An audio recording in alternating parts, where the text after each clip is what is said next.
ಯೋಗ skip ಮಾಡಿಬಿಟ್ಟು ಸ್ವಲ್ಪ ಮಾಹಿತಿ ಯಾವ ಬಗ್ಗೆ ಅಂತಂದರೆ ಆರೋಗ್ಯ ಮತ್ತು ಪ್ರಕೃತಿ ಇದ್ರ ಬಗ್ಗೆ ಸ್ವಲ್ಪ ಮಾಹಿತಿ ತಿಳ್ಕೊಳ್ತೇವೆ. ನೋಡಿ, ಯೋಗ ಮಾಡ್ತಾ ಬಂದಿದ್ದೀರಲ್ವ, ಈಗೆಲ್ಲ ಯೋಗ ಮಾಡ್ತಾ ಇದ್ದೀವಿ, ಪ್ರಾಣಾಯಾಮ ಮಾಡ್ತಾ ಇದ್ದೀವಿ, ಏನಾದರೂ ತೊಂದರೆ ಇದೆ ಅಂತ ಬಂದು ಮಾಡ್ತಾ ಇದ್ದೀರೋ ಅಥವಾ ವಾಲೆಂಟರಿ ನೀವೇ ಖುಷಿಯಿಂದ ಬಂದು ಮಾಡ್ತಾ ಇದ್ದೀವಿ?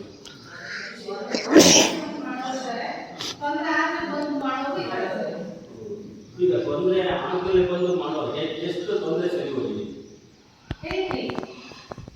ತೊಂದರೆ ಇಟ್ಟು ಯೋಗ ಮಾಡಿ ಬಂದ್ಮೇಲೆ ಸರಿ ಹೋಗಿಲ್ಲ ಇಲ್ಲೋ ಹಾಗಾಗಿ ಹೇಳಬೇಕು.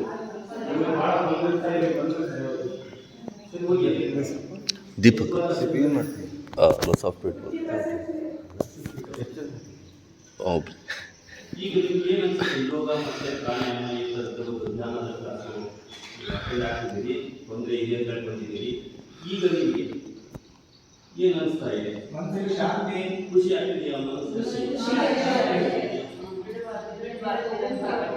ಆಗಿದ್ಮೇಲೆ ನಿಮ್ಮ ಮನೆಯಲ್ಲಿರೋದೆಲ್ಲ ಕರ್ಕೊಂಡು ಬರ್ಬೋದಲ್ಲ?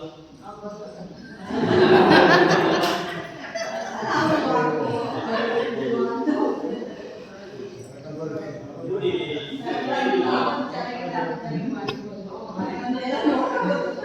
ಈಗ ನಾವು ಯಾಕಂದ್ರೆ ನಾವು ಆರೋಗ್ಯ ಎಲ್ಲ ಮಾಡ್ಬೇಕಲ್ವ? ಆರೋಗ್ಯ ಇಂಪಾರ್ಟೆಂಟ್. ಯಾಕಂದ್ರೆ ಎಷ್ಟು ಹಣ ಕೊಟ್ಟರು ಆರೋಗ್ಯ ಸಿಗೋದಿಲ್ಲ, ಕೆಟ್ಟಮೇಲೆ ಇರೋದಕ್ಕಿಂತ ಮೊದಲೇ ನಾವು ಆರೋಗ್ಯ ಸರಿ ಮಾಡ್ಕೋಬೇಕು ಅಂತೀವಿ. ಪ್ರಕೃತಿಗೆ ಹೊಂದಾಣಿಕೆ ಮಾಡ್ಕೋಬೇಕು ಅಂತೀವಿ ನಾವು. ಪ್ರಕೃತಿ ಅಂದರೆ ಗಿಡ, ಮರ, ಗಾಳಿ, ಪಕ್ಷಿಗಳು, ಗಾಳಿ, ನೀರು, ಬೆಳಕು, ಭೂಮಿ, ಆಕಾಶ ಅಲ್ವಾ? ಈ ಪ್ರಕೃತಿ ತತ್ವವಾಗಿ ನಾವು ಬಂದಿರೋದು. ಸೃಷ್ಟಿ ಅಂದರೆ ಸೃಷ್ಟಿಗೆ ಕಾರಣ ಪಂಚಮಹಾಭೂತಗಳು ಅಂತೇಳಿ ನಿಮ್ಗೆ ಗೊತ್ತೇ ಇದೆ ಇದೆಲ್ಲ ಅಲ್ವಾ? ಪಂಚಮಹಾಭೂತಗಳಲ್ಲಿ ಪೃಥ್ವಿ ತತ್ವ, ಮತ್ತೆ ಆಕಾಶ ತತ್ವ, ಜಲ ತತ್ವ, ವಾಯು ತತ್ವ, ಅಗ್ನಿ ತತ್ವ ಅಂತೇಳಿ ಈ ಪ್ರಕೃತಿಗೆ ಈ ವಸ್ತು ಸೃಷ್ಟಿಗೆ ಕಾರಣ ಸೂರ್ಯ. ಸೂರ್ಯ ಇಲ್ಲ ಅಂದರೆ ನೀವು ಒಂದ್ಸಲಿ ಗಮನಿಸಿ, ಸೂರ್ಯ ಇರದೇ ಇದ್ರೆ ಏನಾಗ್ತಾ ಇತ್ತು?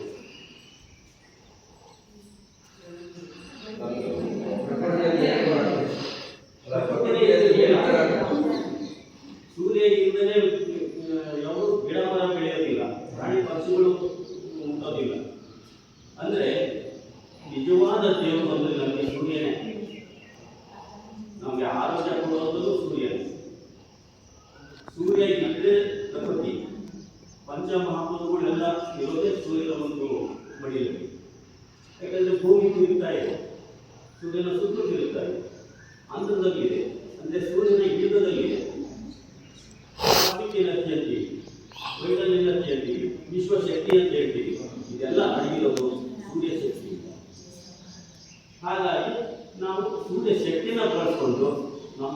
ರೋಗಗಳೆಲ್ಲ ಸರಿ ಮಾಡ್ಕೊಳ್ಳಿಕ್ಕೆ ಅವಕಾಶ ಇದೆ. ರೋಗ ಮುಂದೆ ಬರದೇ ಇರೋ ಥರ ನೋಡ್ಕೊಳ್ಳಿಕ್ಕೂ ಕೂಡ ಅವಕಾಶ ಇದೆ. ಹಾಗಾಗಿ ನಾವು ಪ್ರಕೃತಿಯನ್ನು ಫಸ್ಟ್ ತಿಳ್ಕೋಬೇಕು. ಪ್ರಕೃತಿ ದಾರಿ ಅಂತ ಹೇಳಿದ್ರೆ ನಿಮಗೂ ಗೊತ್ತೇ ಇದೆ. ನಮಗೆ ಈ ಒಂದು ರೋಗಗಳು ಬರಲಿಕ್ಕೆ ಕಾರಣ,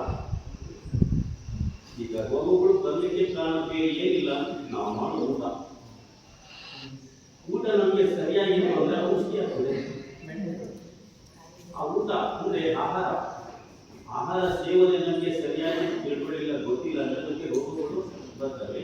ನಮಗೆ ಮೆಡಿಕಲ್ ಸ್ಟೋರಲ್ಲ ಬೇಕಾಗಿರೋದು, ಅಡುಗೆ ಮನೆಯೇ ನಾವು ಮೆಡಿಕಲ್ ಸ್ಟೋರನ್ನು ಮಾಡ್ಕೋಬೇಕು. ನಮ್ಮ ಮನೆಯೇ ಆಸ್ಪತ್ರೆ ಮಾಡ್ಕೋಬೇಕು. ಇವತ್ತಿನ ದಿವಸ ಕೆಮ್ಮು ಕಫ ಬಂದ ತಕ್ಷಣ ಏನು ಮಾಡ್ತೀವಿ? ಜ್ವರ ಬಂದ ತಕ್ಷಣ ಆಸ್ಪತ್ರೆಗೆ ಹೋಗ್ತೀವಿ ಅಲ್ವಾ? ಆಸ್ಪತ್ರೆಗೆ ಹೋದರೆ ಅಲ್ಲಿ ಟೆಸ್ಟಿಂಗ್ ಹೇಳ್ತಾರೆ, ಬ್ಲಡ್ ಟೆಸ್ಟ್ ಮಾಡಿಸಿ ಅಂತ. ಅದರಲ್ಲಿ ಏನೋ ಬರುತ್ತೆ, ಅದನ್ನು ನೋಡ್ಕೊಂಡು ಅದ್ರ ಮೇಲೆ ಅವರು ನಿಮಗೆ ಮೆಡಿಸಿನ್ ಕೊಡ್ತಾರೆ ಅಲ್ವಾ? ಈ ಮೆಡಿಸಿನ್ ಅನ್ನೋದು ಒಂದು ಮೀಡಿಯೇಟ್ ಇರ್ತದೆ. ಆರೋಗ್ಯ ಮತ್ತು ಪ್ರಕೃತಿ ನಡುವೆ ಇರುವಂಥ ಒಂದು ಮೀಡಿಯೇಟ್ ಮೆಡಿಸಿನ್. ಇದಿಲ್ಲದೆ ನಾವು ಬದುಕಬಹುದು, ಆದರೆ ಅದಕ್ಕೆ ಹೊಂದಾಣಿಕೆ ಮಾಡ್ಕೊಂಡ್ಬಿಟ್ಟಿದ್ದೀವಿ. ಯಾಕಂದರೆ ನಮ್ಮ ಅಪ್ಪ ಅಮ್ಮ ಏನು ಮಾಡಿದ್ದಾರೆ, ನಮಗೆ ಜ್ವರ ಬಂದ ತಕ್ಷಣ ಆಸ್ಪತ್ರೆಗೆ ಕರ್ಕೊಂಡು ಹೋಗೋದು, ನೆಗಡಿ ಕೆಮ್ಮು ಬಂದ ತಕ್ಷಣ ಆಸ್ಪತ್ರೆಗೆ ಕರ್ಕೊಂಡು ಹೋಗೋದು. ಮೊದಲು ಆಸ್ಪತ್ರೆಗಳಿರಲಿಲ್ಲ, ಗೊತ್ತಿರಲಿಲ್ಲ ಜನ. ಆಸ್ಪತ್ರೆ ಇಲ್ಲದೇ ಇದ್ರೂ ಕೂಡ ಇವತ್ತಿನ ದಿವಸ ಸವಲತ್ತು ಸಾಕಷ್ಟಿದೆ, ಆಮೇಲೆ ಬೇಗ ಸಾಯ್ತಾರೆ. ಒಂದು ಕಾಲದಲ್ಲಿ ನಮ್ಮ ಅಜ್ಜ ಮುತ್ತಜ್ಜರ ಕಾಲದಲ್ಲಿ ಆಸ್ಪತ್ರೆಗಳಿರಲಿಲ್ಲ, ಮೆಡಿಕಲ್ ಸ್ಟೋರ್ ಇರಲಿಲ್ಲ, ಆದರೂ ಚೆನ್ನಾಗಿ ಬದುಕಬಹುದು. ಅಂದರೆ ನಾವೆಲ್ಲ ಅರ್ಥ ಮಾಡ್ಕೋಬೇಕು, ನಾವು ಏನು ಊಟ ಮಾಡ್ತಿದ್ದೀವೋ ಇದು ಪೂರ್ತಿ ನಮಗೆ ವಿಷವಾಗಿ ಪರಿಣಮಿಸ್ತಾ ಇದೆ. ಎರಡು ಕಾರಣ, ಒಂದು ಮೆಡಿಕಲ್ ಸೈಂಟಿಸ್ಟು, ಇನ್ನೊಂದು ಅಗ್ರಿಕಲ್ಚರ್ ಸೈಂಟಿಸ್ಟ್. ಈ ಇಬ್ಬರಿಂದ ನಮ್ಮ ಇಡೀ ಒಂದು ಪ್ರಪಂಚ ಹಾಳಾಗ್ತದೆ. ಮೆಡಿಕಲ್ ಸೈಂಟಿಸ್ಟು ಆ ರೋಗ ಈ ರೋಗ ಅಂತೇಳಿ ಆ ಮೆಡಿಸಿನ್ ಈ ಮೆಡಿಸಿನ್ ಅಂತೇಳಿ ಕಂಡುಹಿಡಿದು ಆರೋಗ್ಯ ಹಾಳು ಮಾಡ್ತಾ ಇದ್ದಾರೆ. ಅಗ್ರಿಕಲ್ಚರ್ ಸೈಂಟಿಸ್ಟು ಆ ಔಷಧಿ ಈ ಔಷಧಿ, ಆ ಗೊಬ್ಬರ ಈ ಗೊಬ್ಬರ, ಆ ತಳಿ ಈ ತಳಿ ಹೈಬ್ರಿಡ್ ಅಂತೇಳಿ ಭೂಮಿ ವಿಷ ಮಾಡ್ತಾ ಇದ್ದಾರೆ. ಇವೆರಡನ್ನು ನಾವು ಹೊರತುಪಡಿಸಿದ್ರೆ ನಾವು ಮತ್ತೆ ಮೊದಲು ಥರ ಆರೋಗ್ಯವಾಗಿ ಇರ್ಬೋದು. ನಾವು ಮುತ್ತಜ್ಜ ಅಜ್ಜ ಇವತ್ತಿನ ದಿವಸ ನೀವೇನು ಮಾಡ್ತೀರಿ, ತುಪ್ಪ ತಿಂದರೆ ಫ್ಯಾಟ್ ದಪ್ಪ ಆಗ್ತೀವಿ, ತೂಕ ಜಾಸ್ತಿ ಆಗಿದೆ, ಕೊಲೆಸ್ಟ್ರಾಲ್ ಅಂತ ಹೇಳಿ ತುಪ್ಪ ಬಿಟ್ಬಿಟ್ಟಿದ್ದೀರಿ, ಬಿಡಿಸಿದ್ದಾರೆ. ಆಸ್ಪತ್ರೆಗಳಲ್ಲಿ ಫ್ಯಾಟ್ ತುಪ್ಪ ತಿನ್ನೋಂಗಿಲ್ಲ, ಹಾರ್ಟ್ ಪ್ರಾಬ್ಲಮ್, ತುಪ್ಪ ತಿನ್ನೋಂಗಿಲ್ಲ, ಬಿ ಪಿ. ಯಾಕೆ ತುಪ್ಪ ತಿನ್ನಬಾರ್ದು? ತುಪ್ಪ ನಿಮಗೆ ಅತಿ ಮುಖ್ಯ, ಬೇಕೇ ಬೇಕು. ಪ್ರತಿ ದಿವಸ ತುಪ್ಪವನ್ನು 20 ml ನಾವು ಬಳಸಬೇಕು. ನಮ್ಮ ಮೂಳೆ ಸರಿ ಇರಬೇಕು ಅಂದರೆ, ನಮಗೆ ನಿದ್ದೆ ಚೆನ್ನಾಗಿ ಬರಬೇಕು ಅಂದರೆ, ನಾವು ಆಕ್ಟಿವ್ನೆಸ್ ಚೆನ್ನಾಗಿ ಇರಬೇಕು ಅಂದರೆ, ಆಕ್ಟಿವ್ ಆಗಿ ಇರಬೇಕು ಅಂದರೆ, ಲವಲವಿಕೆಯಿಂದ ಇರಬೇಕು ಅಂದರೆ ನಮಗೆ ತುಪ್ಪ ಬೇಕೇ ಬೇಕು. ಅದು ಗುಡ್ ಕೊಲೆಸ್ಟ್ರಾಲ್. ಒಳ್ಳೆ ಕೊಬ್ಬಿನಲ್ಲಿ ಕರಗುವಂಥ ಒಂದು ವಿಟಮಿನ್ಸ್ಗಳಿದ್ದಾವೆ. ವಿಟಮಿನ್ ಎ ಅಂತ ಹೇಳ್ಬೋದು, ವಿಟಮಿನ್ ಡಿ ಅಂತ ಹೇಳ್ಬೋದು, ಮತ್ತೆ ವಿಟಮಿನ್ ಕೆ ಅಂತ ಹೇಳಿ. ಇವೆಲ್ಲ ಈ ಕೊಬ್ಬಿನಲ್ಲಿ ಕರಗುವಂಥ ಜೀವಸತ್ವಗಳು. ನೀವು ನಿಮಗೆ ಸರಿಯಾದ ಪ್ರಮಾಣದಲ್ಲಿ ಕೊಬ್ಬಿನಲ್ಲಿ ಕರಗದ ರೋಗಗಳು ಬರ್ತವೆ. ನಿಮಗೆ ಇಮ್ಯುನಿಟಿ, ಇಮ್ಯೂನ್ ಸಿಸ್ಟಮ್ ಅಂತ ಹೇಳ್ತೀವಿ, ರಕ್ಷಣಾ ವ್ಯವಸ್ಥೆ ನಮ್ಮ ಶರೀರದಲ್ಲಿ ಅದು ಹಾಳಾಗುತ್ತೆ. ಅದು ಉಳಿದಾಗ ಮಾತ್ರ ನಮಗೆ ರೋಗ ಬರ್ತವೆ. ಕಾರಣ ಇಷ್ಟೇ, ನಮ್ಮ ರಕ್ತದಲ್ಲಿ ಟಾಕ್ಸಿನ್ ಅಂತೇಳಿ ವಿಷ ಸೇರ್ಕೊಳ್ತಾ ಇದೆ. ಯಾವ ಮುಖಾಂತರ ಸೇರ್ಕೊಳ್ತಾ ಇದೆ? ನಾವು ಊಟ ಮಾಡೋದು ಮುಖಾಂತರ ಸೇರ್ಕೊಳ್ತಾ ಇದೆ. ಉಸಿರಾಡೋ ಗಾಳಿಯಿಂದಲೂ ಕೆಲವು ಟೈಮ್ ಕೆಟ್ಟ ಗಾಳಿ ಇರ್ಬೋದು, ಹೊಗೆ ನೋಡಿ, ಅದರಿಂದಲೂ ಸೇರ್ಕೊಳ್ತಾ ಇದೆ. ಕಲುಷಿತ ನೀರಿನಿಂದಲೂ ಸೇರ್ಕೊಳ್ತಾ ಇದೆ. ಹೀಗಾಗಿ ಈ ಒಂದು ಟಾಕ್ಸಿನ್ ಅಥವಾ ವಿಷವನ್ನು ನಾವು ನಮ್ಮ ರಕ್ತಕ್ಕೆ ಸೇರಿಸಿದಾಗ ನಮಗೆ ಕಾಯಿಲೆಗಳು ಬರ್ತವೆ. ಕಾನ್ಸ್ಟಿಪೇಷನ್ ಇರ್ಬೋದು, ಮಲಬದ್ಧತೆ ಅಂತೇಳಿ, ಗ್ಯಾಸ್ಟ್ರಿಕ್ ಇರ್ಬೋದು, ಅಸಿಡಿಟಿ ಇರ್ಬೋದು. ಎಷ್ಟು ಮೆಡಿಸಿನ್ ತಗೊಂಡು ವಾಸಿ ಆಗ್ತಾ ಇಲ್ಲ, ಸರಿ ಹೋಗ್ತಾ ಇಲ್ಲ. ಮೆಡಿಸಿನ್ ತಗೊಂಡ್ರೆ ಅಷ್ಟೇ ಸರಿ ಇರ್ತದೆ, ಟ್ರೀಟ್ಮೆಂಟ್ ಮಾಡ್ತಾ ಹೋಗ್ತೀವಿ. ಕಾರಣ ಈಗ ನಾವು ಸರಿ ಮಾಡ್ಕೊಂಡಿಲ್ಲ, ನಮ್ಮ ಆರೋಗ್ಯ ಊಟವನ್ನು ಸರಿ ಮಾಡ್ಕೊಂಡಿಲ್ಲ ಅಷ್ಟೇ. ಇವತ್ತಿನ ದಿವಸ ನಾಸ್ಟಿಕ್ ಅಂತ ಬಂದ್ಬಿಟ್ಟಿದ್ದಾವೆ. ದೋಸೆನೂ ಅದರಲ್ಲೇ ಮಾಡೋದು, ಕುಕ್ಕರು ಅಂದರೆ ನಾಸ್ಟಿಕ್ ಕುಕ್ಕರ್. ಅಂದರೆ ಕಾರಣ ಇಷ್ಟೇ, ನಮಗೆ ಕಾಯಿಲೆಗಳು ಬರಲಿಕ್ಕೆ, ಥೈರಾಯ್ಡ್ ಬರಲಿಕ್ಕೆ, ಬಿ ಪಿ ಏರಲಿಕ್ಕೆ, ಶುಗರ್ ಬರಲಿಕ್ಕೆ, ಕ್ಯಾನ್ಸರ್ ಬರಲಿಕ್ಕೆ ಕಾರಣ ನಾಸ್ಟಿಕ್ ತಾವ ಅಂತೇಳಿ ಅಡುಗೆ ಮನೆಯಲ್ಲಿ ಅದನ್ನು ಬಳಸ್ತಾ ಇದ್ದೀವಿ ನಾವು. ಯಾಕೆಂದರೆ ದೋಸೆ ಈಸಿಯಾಗಿ ಬಂದ್ಬಿಡುತ್ತೆ, ಏನೇ ಆಗ್ತಾ ಇದ್ರೂ ಬರುತ್ತೆ. ಅದಕ್ಕೆ ಕಬ್ಬಿಣದ ಚಮಚ ಹಾಕೋದಿಲ್ಲ, ಮರದು ಕೊಟ್ಟಿರ್ತಾರೆ, ಅದರಲ್ಲಿ ಈಸಿಯಾಗಿ ಬರ್ತದೆ. ಯಾಕೆ ಮರದು ಕೊಡ್ತೋದಕ್ಕೆ ಕಬ್ಬಿಣ ಸುಜಲ ಮತ್ತು ಚಮಚ ಇದೆಲ್ಲ ಯಾಕೆ ಬಳಸೋದಿಲ್ಲ ನಾಸ್ಟಿಕ್ ತಾವ ಅಂದರೆ 200 ಡಿಗ್ರಿ ಸೆಲ್ಸಿಯಸ್ನಲ್ಲಿ ಆ ಒಂದು ಲೇಪನ ಮಾಡಿರ್ತಾರೆ ಪ್ಲಾಸ್ಟಿಕ್ಕನ್ನು ಲೇಪನ ಮಾಡಿದಾಗ ನೀವು ಏನಾಗಿರೋದು ಬೇಗ ಬರುತ್ತೆ. 200 ಡಿಗ್ರಿ ತನಕ ಕೂರಿಸೋಲ್ಲ, ಅಂದರೆ ಸ್ಟವ್ ಮೇಲೆ ಇಟ್ಬಿಟ್ಟು ಅದನ್ನ ಖಾಲಿ ಪ್ಲೇಟ್ ಬಿಡೋದಿಲ್ಲ. ಆಗ ಚುಚ್ಚಿದ್ರೆ ಅಕಸ್ಮಾತ್ ನೀವು ಚಮಚೆಗಳು ಇಟ್ಟರೆ ಕಿತ್ಕೊಂಡು ಹೋಗ್ತದೆ ಅಂದರೆ ಅದು ಬಳಸೋದಿಲ್ಲ. ಅದರಿಂದ ನಿಮಗೆ ಕ್ಯಾನ್ಸರ್, ಅದರಿಂದ ಥೈರಾಯ್ಡ್. ಇವತ್ತಿನ ದಿವಸ ಪ್ರೆಸೆಂಟೇಷನ್ ಕೂಡ ಹಾಕೊಳ್ತಾರೆ ನಾಸ್ಟಿಕ್ ಅದನ್ನು ತಿನ್ನಬೇಕು. ಎರಡನೇದು ನಿಮಗೆ ಥೈರಾಯ್ಡ್ ಬರಲಿಕ್ಕೆ ಕಾರಣ ಟೂತ್ಪೇಸ್ಟ್.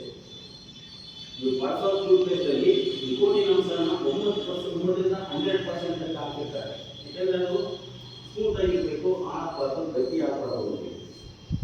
ಡೈಲಿ ಬೆಳಿಗ್ಗೆ ನೀವು ಟೂತ್ಪೇಸ್ಟನ್ನೇ ಬಳಸ್ತಾ ಇದ್ದೀವಿ. ಪೇಸ್ಟ್ ಬಿಡಿ, ಪೌಡರನ್ನು ಬಳಸಿ. ಯಾವ ಕಂಪ್ನಿಯಲ್ಲಿ ಉಪಯೋಗಿಸಿರೋ ಅದೇ ಪೌಡರನ್ನು ಬಳಸಿ. ಕಾಲ್ಗೇಟ್ ಅಂದರೆ ಕಾಲ್ಗೇಟ್ ಪೌಡರ್ ಸಿಗ್ತದೆ, ಪೆಪ್ಸೋಡೈಟ್ ಅಂದರೆ ಪೆಪ್ಸೋಡೈಟ್ ಪೌಡರ್ ಸಿಗ್ತದೆ. ಮೊದಲೆಲ್ಲ ಪೌಡರೇ ಮಾಡೋಣಲ್ಲ, ನೀವು ಸುಮ್ಮನೆ ಇರೋದಿಲ್ಲ. 1-2 ವರ್ಷದ ಮಕ್ಕಳಿಗೆ ಪೇಸ್ಟ್ ಮತ್ತೆ ಬ್ರಷ್ ಕೊಟ್ಟು ನಿಲ್ಲಿಸ್ತೀವಿ ಅನ್ನಿಸ್ತೀವಿ, ಅದನ್ನೇ ರೂಢಿ ಮಾಡ್ಕೊಳ್ತಾರೆ. ಇವತ್ತಿನ ದಿವಸ ಮಕ್ಕಳಿಗೆ ಚಪ್ಪಲಿ ಹಾಕ್ತೀರಿ ಅಲ್ವಾ, ಸ್ವಲ್ಪ ಕೆಟ್ಟಿದ ತಕ್ಷಣ ಆಸ್ಪತ್ರೆಗೆ ಕರ್ಕೊಂಡು ಹೋಗ್ತೀವಿ, ಜ್ವರ ಬಂದ ತಕ್ಷಣ ಹೋಗ್ತೀವಿ, ಏನಾದ್ರು ಊಟ ಮಾಡಿಲ್ಲ ಅಂದ್ರೆ ಆಸ್ಪತ್ರೆಗೆ ಹೋಗ್ತೀವಿ.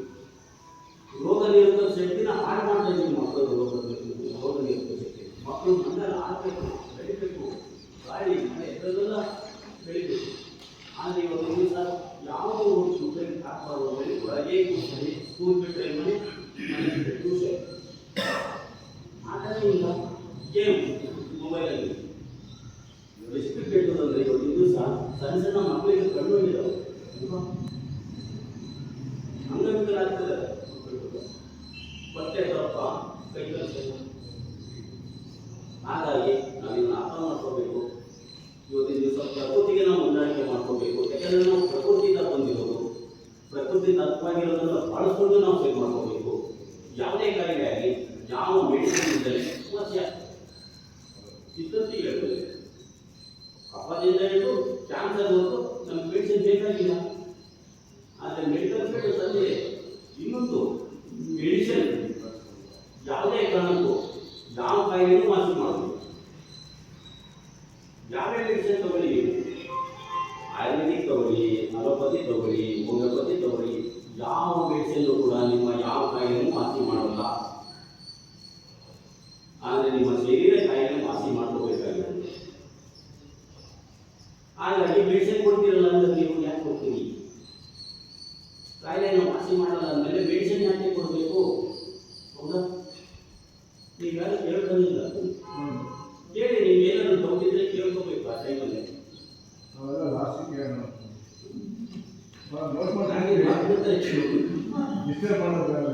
ಏನಿಲ್ಲ, ಮೆಡಿಸಿನ್ ಯಾವ ಕಾಯಿಲೆನೂ ವಾಸಿ ಮಾಡಲ್ಲ ಅಂತಂದ್ರೆ ಆದ್ರೂ ಮೆಡಿಸಿನ್ ಕೊಡ್ತೀರಿ. ಯಾಕೆ ಕೊಡ್ತೀರಿ? ಇಲ್ಲಿ ಮುಖ್ಯವಾದ ಒಂದು ವಿಷಯ ಇದೆ. ಏನು ಅಂದ್ರೆ ಇದನ್ನು ನೀವು ಅರ್ಥ ಮಾಡ್ಕೊಂಡ್ರೆ ನೀವು ಯಾವ ಕಾರಣಕ್ಕೂ ಮೆಡಿಸಿನ್ ಹೋಗಲ್ಲ. ಅಂದ್ರೆ ಮೆಡಿಸಿನ್ ಯಾಕೆ ಬೇಕು ಅನ್ನೋದನ್ನು ಅರ್ಥ ಮಾಡ್ಕೋಬೇಕು. ಇಷ್ಟೇ, ಮೆಡಿಸಿನ್ ವಾಸಿ ಮಾಡಲಿಲ್ಲ ಅನ್ನೋದಕ್ಕೆ ಕಾರಣ ನಮ್ಮ ಶರೀರ ಕಾಯಿಲೆನ ವಾಸಿ ಮಾಡ್ಕೋಬೇಕು.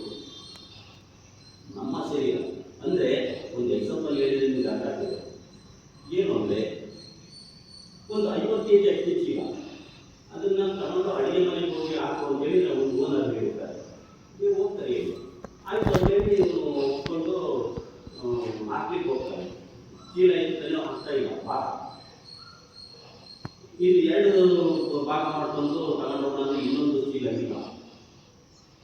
2 ಬರುತ್ತೆ ಅಕ್ಕಿ ಚೀಲ. ಆದರೆ ಅಕ್ಕಿ ಚೆಲ್ತವೆ, ಯಾಕಂದರೆ ಚೀಲ ಇಲ್ಲಿ ಹರಿಯುತ್ತೆ, ಒತ್ತಂಡೇ ಹೋಗ್ಬೇಕು. ಅವಾಗ ಏನು ಮಾಡಬೇಕು? ಅವನು ಇನ್ನೊಬ್ಬರ ಸಹಾಯ ತಗೋಬೇಕು. ಯಾರು ಬರ್ತಾರೆ ನೋಡಬೇಕು, ಭಾರತ ಓದಿಸು ಅನ್ಬೇಕು. ಓದಿಸ್ತಾನೆ, ಎಗ್ರ ಮೇಲೆ ಇಟ್ಕೊಳ್ತಾನೆ. ಓದಿಸ್ತಾನೆ ಓದ್ಕೊಳ್ಳಲ್ಲ, ಓದಿಸ್ತಾನೆ ಎಗ್ರ ಮೇಲೆ ಇರ್ತಾನೆ. ಆದರೆ ಒತ್ಕೊಂಡು ಹೋಗೋದು ನಾವೇ. ಎಲ್ಲಿ ಬೇಕಂದ್ರೂ ಹಾಕ್ಬೋದು. ಅಂದರೆ ಮೆಡಿಸಿನ್ ಕೆಲಸ ಇಲ್ಲಿ ಓದಿಸೋದು. ಓದಿಸ್ಕೊಂಡು ನಿಮ್ಮ ಜೊತೆ ಬರ್ತಾರ, ಅದೇ ರೀತಿ ಮೆಡಿಸಿನ್ನು ನಿಮಗೆ ತಾತ್ಕಾಲಿಕ ಆ ಟೈಮಿಗೆ ಎಮರ್ಜೆನ್ಸಿ ಬೇಕಾಗ್ತದೆ. ಅಂದರೆ ಕಾಯಿಲೆ ವಾಸಿ ಮಾಡಲಿಕ್ಕಲ್ಲ, ಕಾಯಿಲೆ ವಾಸಿ ಮಾಡ್ಕೊಳ್ಳಿಕ್ಕೆ ಸಹಾಯ ಮಾಡುತ್ತೆ ಅಷ್ಟೇ. ಚೆನ್ನಾಗಿ ಅರ್ಥ ಮಾಡ್ಕೊಳ್ಳಿ. ಯಾವುದೇ ಮೆಡಿಸಿನ್ನು ಕೂಡ ಯಾವ ಕಾಯಿಲೆಯನ್ನು ವಾಸಿ ಮಾಡೋದಿಲ್ಲ, ವಾಸಿ ಮಾಡ್ಕೊಳ್ಳಿಕ್ಕೆ ಸಹಾಯ ಮಾಡ್ತದೆ ಮೆಡಿಸಿನ್ ಅಷ್ಟೇ. ಹಾಗಾಗಿ ಮೆಡಿಸಿನನ್ನು ಕೊಡ್ತೀವಿ. ನಾವೇನು ಮಾಡ್ತೀವಿ, ನೀವೇನು ಮಾಡ್ತೀವಿ? ಕೊಟ್ಟರು ಮೆಡಿಸಿನನ್ನು ಕಾಯಿಲೆ ವಾಸಿ. ಇಲ್ಲಿ ಪತ್ತೆ ಹೇಳೋದೇ ಇಲ್ಲ. ಪ್ರತಿ ದಿವಸ ಮೆಡಿಕಲ್ ರಿಪೋರ್ಟ್ ಮಾಡ್ತಾರೆ, ಈ ಥರ ತೊಂದರೆ ಇದೆ ಅಂತೇಳಿ ಮೆಡಿಸಿನ್ ಬರ್ದು ಕೊಡ್ತಾರೆ, ಇಂಜೆಕ್ಷನ್ ಕೊಡ್ತಾರೆ, ಕಳಿಸ್ತಾರೆ. ಮತ್ತೆ ಬಂದು 10 ದಿವಸ ಬಿಟ್ಕೊಂಡು. ಅಂದರೆ ಇಲ್ಲಿ ಗಮನಿಸಬೇಕು, ಮೆಡಿಸಿನ್ ಆ ಟೈಮಿಗೆ ಬೇಕು. ನಮಗೆ ಎಮರ್ಜೆನ್ಸಿ ಟೈಮಿಗೆ ಶುಗರ್ ರೈಸ್ ಆಗಿದೆ, 500-600 ಏರಿದೆ, ತಕ್ಷಣಕ್ಕೆ ಬೇಕು. ಅದನ್ನೇ ಕಂಟಿನ್ಯೂ ಮಾಡ್ಕೊಂಡು ಹೋಗೋದಲ್ಲ. ಶುಗರ್ ನಾರ್ಮಲ್ ಇರೋದ ಸ್ಟಾಪ್ ಮಾಡೋದು, ಊಟದಲ್ಲಿ ಸೇರಿ ಮಾಡ್ಕೋಬೇಕು. ಊಟದಲ್ಲಿ ಇವತ್ತಿನ ದಿವಸ ನಾವೇನು ಮಾಡ್ತಾ ಇದ್ದೀವಿ? ಬರೀ ಅನ್ನ, ಮುದ್ದೆ, ರೊಟ್ಟಿ, ಚಪಾತಿ, ಹೌದಲ್ಲ? ಇಷ್ಟನ್ನ ಹೆಚ್ಚಿಗೆ ಬಳಸ್ತಾ ಇದ್ದೀವಿ. ತರಕಾರಿ ಪಲ್ಯಗಳನ್ನ, ಸಾಂಬಾರನ್ನ, ಪಲ್ಯನ್ನ, ಚಟ್ನಿಯನ್ನ ಕಡಿಮೆ ಪ್ರಮಾಣದಲ್ಲಿ ಬಳಸ್ತಾ ಇದ್ದೀವಿ. ಅಂದರೆ ಇಲ್ಲಿ ನಮಗೆ ಸಿಗ್ತಾ ಇರೋದು ಬರೀ ಕಾರ್ಬೋಹೈಡ್ರೇಟ್ಸ್, ಏಕದಳ ಧಾನ್ಯ, ಕಾರ್ಬೋಹೈಡ್ರೇಟ್ಸ್. ಇದು ಹೆಚ್ಚಾದರೆ ನಮಗೆ ಕಾಯಿಲೆಗಳು ಬರ್ತಾ ಹೋಗ್ತದೆ. ಲಿವರ್ ಫ್ಯಾಟಿ ಆಗ್ತದೆ, ಕೊಬ್ಬಿನಾಂಶ ಏರ್ತಾ ಹೋಗ್ತದೆ, ಗ್ಲೂಕೋಸ್ ಲೆವೆಲ್ ಏರ್ತಾ ಹೋಗ್ತದೆ. ಆ ಗ್ಲೂಕೋಸ್ ನಮ್ಮ ರಕ್ತದಲ್ಲಿ ಶಕ್ತಿ ಆಗಬೇಕು. ಶಕ್ತಿ ಆಗಲಿಕ್ಕೆ ನಾವು ಉಸಿರಾಡೋದು. ಗ್ಲೂಕೋಸ್ ನಾವೇನು ಊಟ ಮಾಡ್ತೀವೋ, ಏನು ಆಹಾರ ಸೇವಿಸ್ತೀವೋ ಅದೆಲ್ಲ ಏನಾಗಿ ರಕ್ತ ಸೇರಿಬಿಟ್ಟು ಗ್ಲೂಕೋಸ್ ಆಗಿ ಮಾರ್ಕೊಳ್ಳುತ್ತೆ.